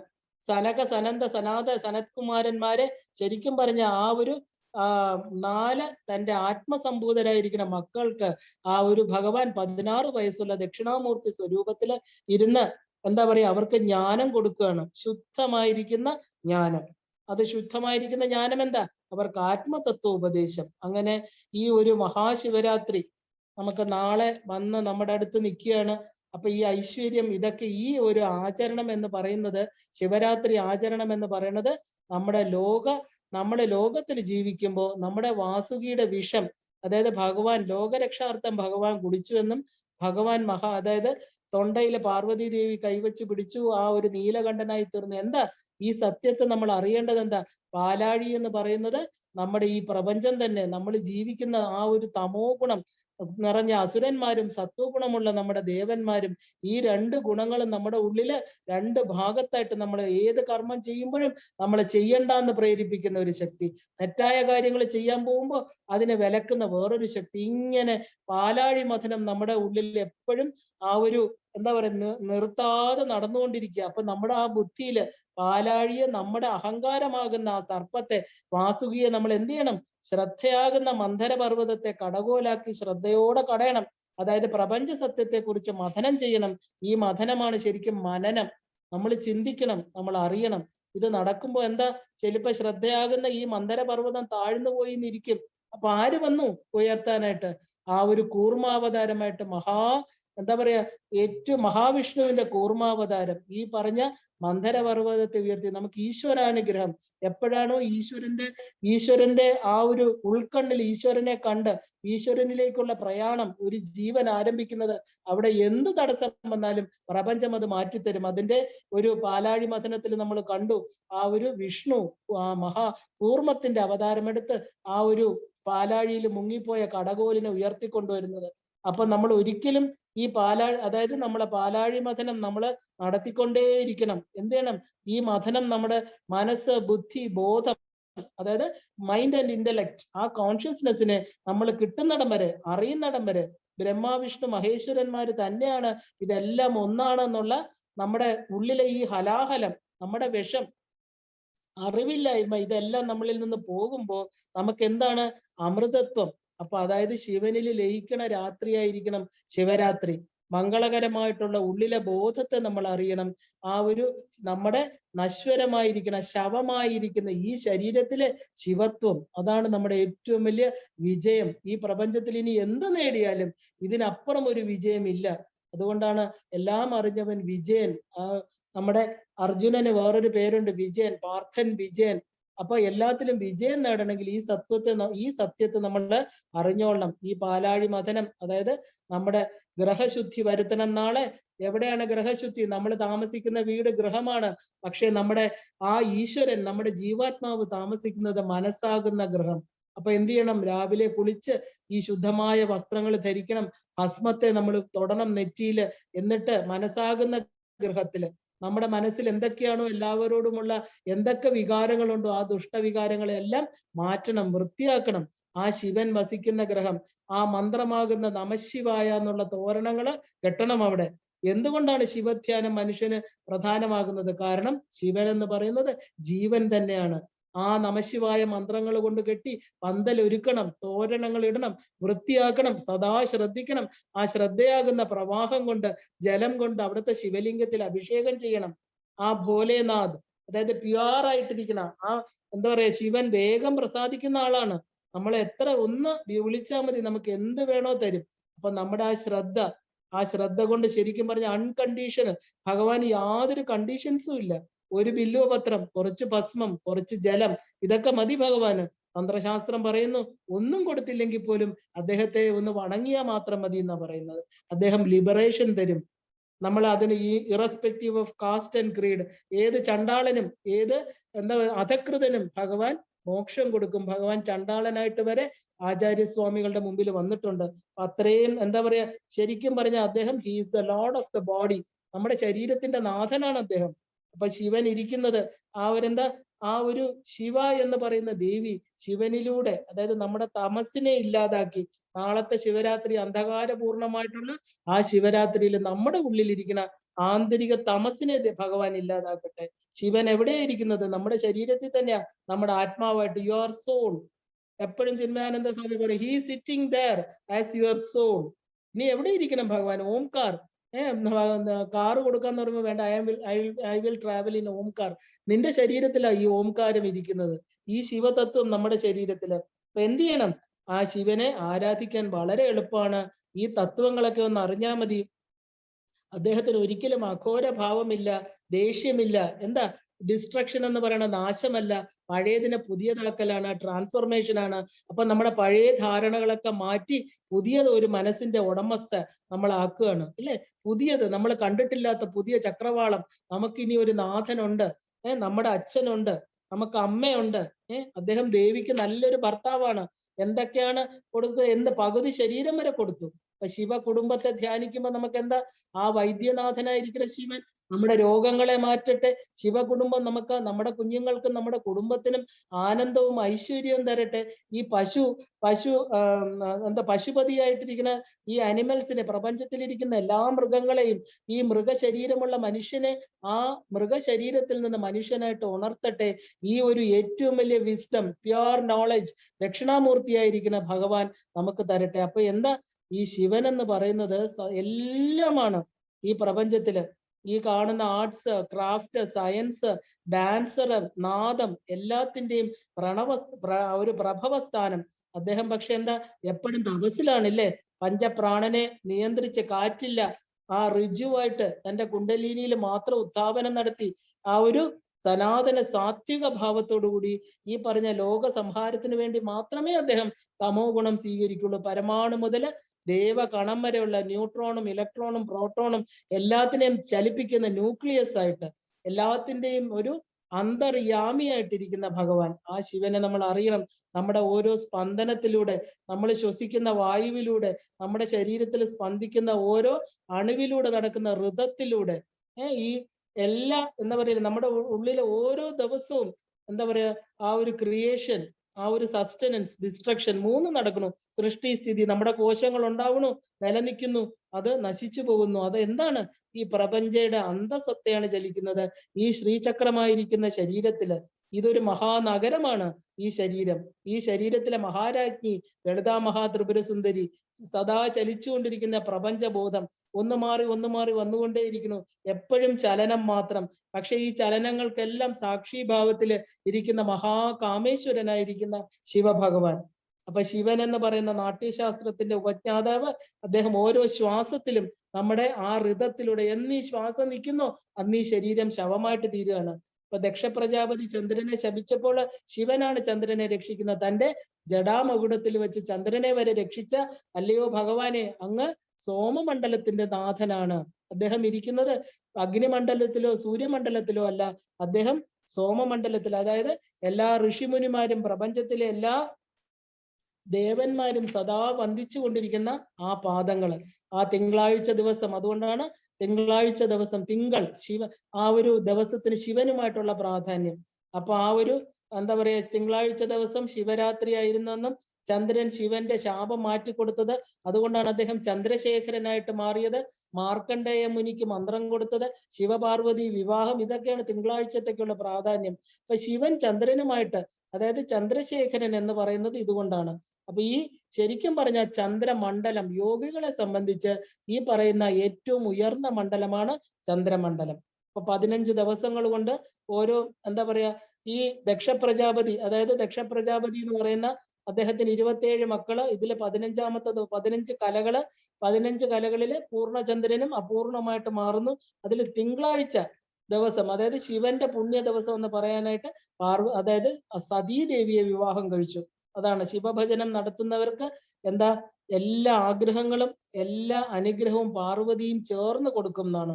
ഇവര് രണ്ടുപേരും ചേർന്ന് നമ്മുടെ എന്താ പറയാ, ഈ ഉപാസകരായിരിക്കുന്ന നമുക്ക് നാദത്തിലൂടെ, ഉടുക്കിലൂടെ, അതായത് നമ്മുടെ നമ്മുടെ ഉള്ളിലിരിക്കുന്ന നാദം എന്താണത്, ശിവനാദം, ഓംകാരം, പ്രണവം, പ്രകർഷണം, നവം, എപ്പോഴും പുതിയതായിരിക്കുന്ന ആ നാദത്തെ നമ്മൾ എന്ത് ചെയ്യണം, കേൾക്കണം. ആ പാണിനിയുടെ യോഗശാസ്ത്രം പഠിച്ചില്ലെങ്കിലും ഈ ശബ്ദശാസ്ത്രത്തെ നമ്മൾ അറിയണം. ഈ നമുക്ക് ഹ്രസ്വം, ദീർഘം, പ്ലുതം ഒന്നും അറിയില്ല, പക്ഷെ നമുക്ക് ആ ഒരു തേജസ്സിന്റെ ശബ്ദം, അതാണ് ശരിക്കും പറഞ്ഞ ഓംകാരം എന്ന് പറയുന്ന പ്രണവം. അതറിയുമ്പോൾ സൃഷ്ടിസ്ഥിതി സംഹാരം ശിവനാണെന്നും ഭൂതവും ഭാവിയും വർത്തമാനവും ഭഗവാനാണെന്ന് തിരിച്ച് ആ ശിവപര്യന്തം, അതായത് ശിവൻ മുതൽ ഈ പൃഥ്വി വരെയുള്ള 36 തത്വവും അദ്ദേഹമാണ്. ശിവൻ ശ്മശാനവാസിയായിട്ട് എന്താ പറയാ, മണികർണികയില് ശരിക്കും പറഞ്ഞാൽ ഇരിക്കുകയാണ് കാശി വിശ്വനാഥനായിട്ട്. നമുക്ക് ഓരോ ജീവനെയും നമ്മളെ കടത്തിവിടാൻ ശ്മശാനത്തിൽ നിന്ന് ആ ഒരു ശ്മശാന ബോധം നമുക്ക് തന്ന് ഓരോ ജീവന്റെയും പൂർണ്ണത്വത്തെ കാണിച്ചു തന്ന് കടത്തിവിടാൻ എവിടെ ഇരിക്കണു, കാശി മണികർണികയിൽ ഇരിക്കുക. ആരുമായിട്ട്, വിശാലാക്ഷിയായിട്ട്, ആ മഹാകാളിയുമായിട്ട് അവിടെ ഇരിക്കുകയാണ്. ഈ പറയുന്ന ശ്മശാനം നമുക്ക് ആത്മവിദ്യാലയമായിട്ട് തീരട്ടെ. നാളെ ഭസ്മം ഇടുമ്പോൾ നമ്മൾ ഈ സത്യത്തെ അറിയട്ടെ. ആ ഒരു അവസാനം എന്താണ് നമ്മുടെ കൂടെ ഉള്ളത്, ഒന്നുമില്ല. അപ്പൊ ഈ ശിവലിംഗം എന്ന് പറയുന്ന സത്യത്തെ നമ്മൾ അറിയുമ്പോൾ നമുക്ക് മനസ്സിലാവും, മരണം എന്താ പറയാ, മരണം വരുമെന്ന് ഓർത്ത് നിനച്ചിഹ കരുതുക സതതം നാരായണ. മരണം വരും. ആ ധർമ്മപുത്രർ പറഞ്ഞ പോലെ ആ നശ്വരമായിരിക്കുന്ന ദേഹത്തെ അറിയണം. അപ്പൊ ഈ എന്താ പറയാ, ഈ ഒരു ബ്രഹ്മരന്ധ്രത്തിലിരിക്കുന്ന ശിവലിംഗം എന്ന് പറയുന്നത് നാദബിന്ദു മണിപീഠമാണ്. യോഗികളുടെ സമാധിയില് ഈ ശിവലിംഗം പ്രതിഷ്ഠിക്കുക നമ്മൾ ചെയ്യുക. ഏത് യോഗികൾ മരിച്ചാലും സന്യാസിമാര് മരിക്കുമ്പോൾ ശിവലിംഗമാണ് പ്രതിഷ്ഠിക്കുന്നത്. അപ്പൊ ബഹിർമുഖ ആരാധനയല്ല, മനോമണ്ഡലത്തിലെ പരബ്രഹ്മ ആരാധന ചെയ്താല് ഈ ശിവലിംഗത്തിന്റെ എനർജി നമുക്കുള്ളിൽ ചൂടാണ്. നമുക്ക് തപസ് കൊണ്ട് കിട്ടുന്ന എന്താ, ചൂട്. അപ്പൊ ഈ കലശ കൊടുത്തിട്ട് നമ്മൾ ധാര ചെയ്യണം. എന്താ ധാര? ആ ചിന്തയാകുന്ന സത്ചിന്തകളാകുന്ന പ്രവാഹം കൊണ്ട്, ഈ മൂന്നാം തൃക്കണ്ണിലെ ഒരു എന്താ പറയാ, ജ്ഞാന ഗംഗ കൊണ്ട് എപ്പോഴും നമ്മൾ അദ്ദേഹത്തെ ആരാധിച്ചു കൊണ്ടേ ഇരിക്കുക. അപ്പൊ നമുക്ക് ശരിക്കും പറഞ്ഞ ഈ പശുപതി നമ്മൾ ഓരോരുത്തരും പാശബദ്ധരാണ്. അപ്പൊ പാശബദ്ധരായിരിക്കുന്ന ജീവനുകളാണ് നമ്മള്. അപ്പൊ നമുക്കും ആ പാശമുക്തോ മഹേശ്വര, നമ്മളെ പാശത്തിൽ നിന്ന് മുക്തരാകട്ടെ. അതിനെന്ത് ചെയ്യണം? അന്തർജ്യോതി, ബഹിർജ്യോതി, പ്രത്യഗ്ജ്യോതി, പരാപര, ജ്യോതിർജ്യോതി, സ്വയം ജ്യോതി, ഇതെപ്പോഴും ജപിക്കണം. ആത്മജ്യോതി ശിവോസ്മി അഹം, അഹം ശിവഹ. ഇത് നമ്മൾ എപ്പോഴും നാളെ കുറെ പ്രാവശ്യം ഈ ശിവമന്ത്രങ്ങളെല്ലാം ജപിക്കാം. ആ ശിവമന്ത്രങ്ങള് നമുക്ക് മുക്തിയെ തരും. അതായത് തത്പുരുഷം കിഴക്കും, അഘോരം തെക്കും, സദ്യോജാതം പടിഞ്ഞാറ്, വാമദേവം വടക്ക്, ഈശാന മധ്യം, അധോമുഖം എന്ന് പറയുന്ന കാളകൂടമായിരിക്കുന്ന മഹാവിദ്യ ശ്രീവിദ്യ ഉപാസകരാണ് നമ്മൾ എല്ലാവരും.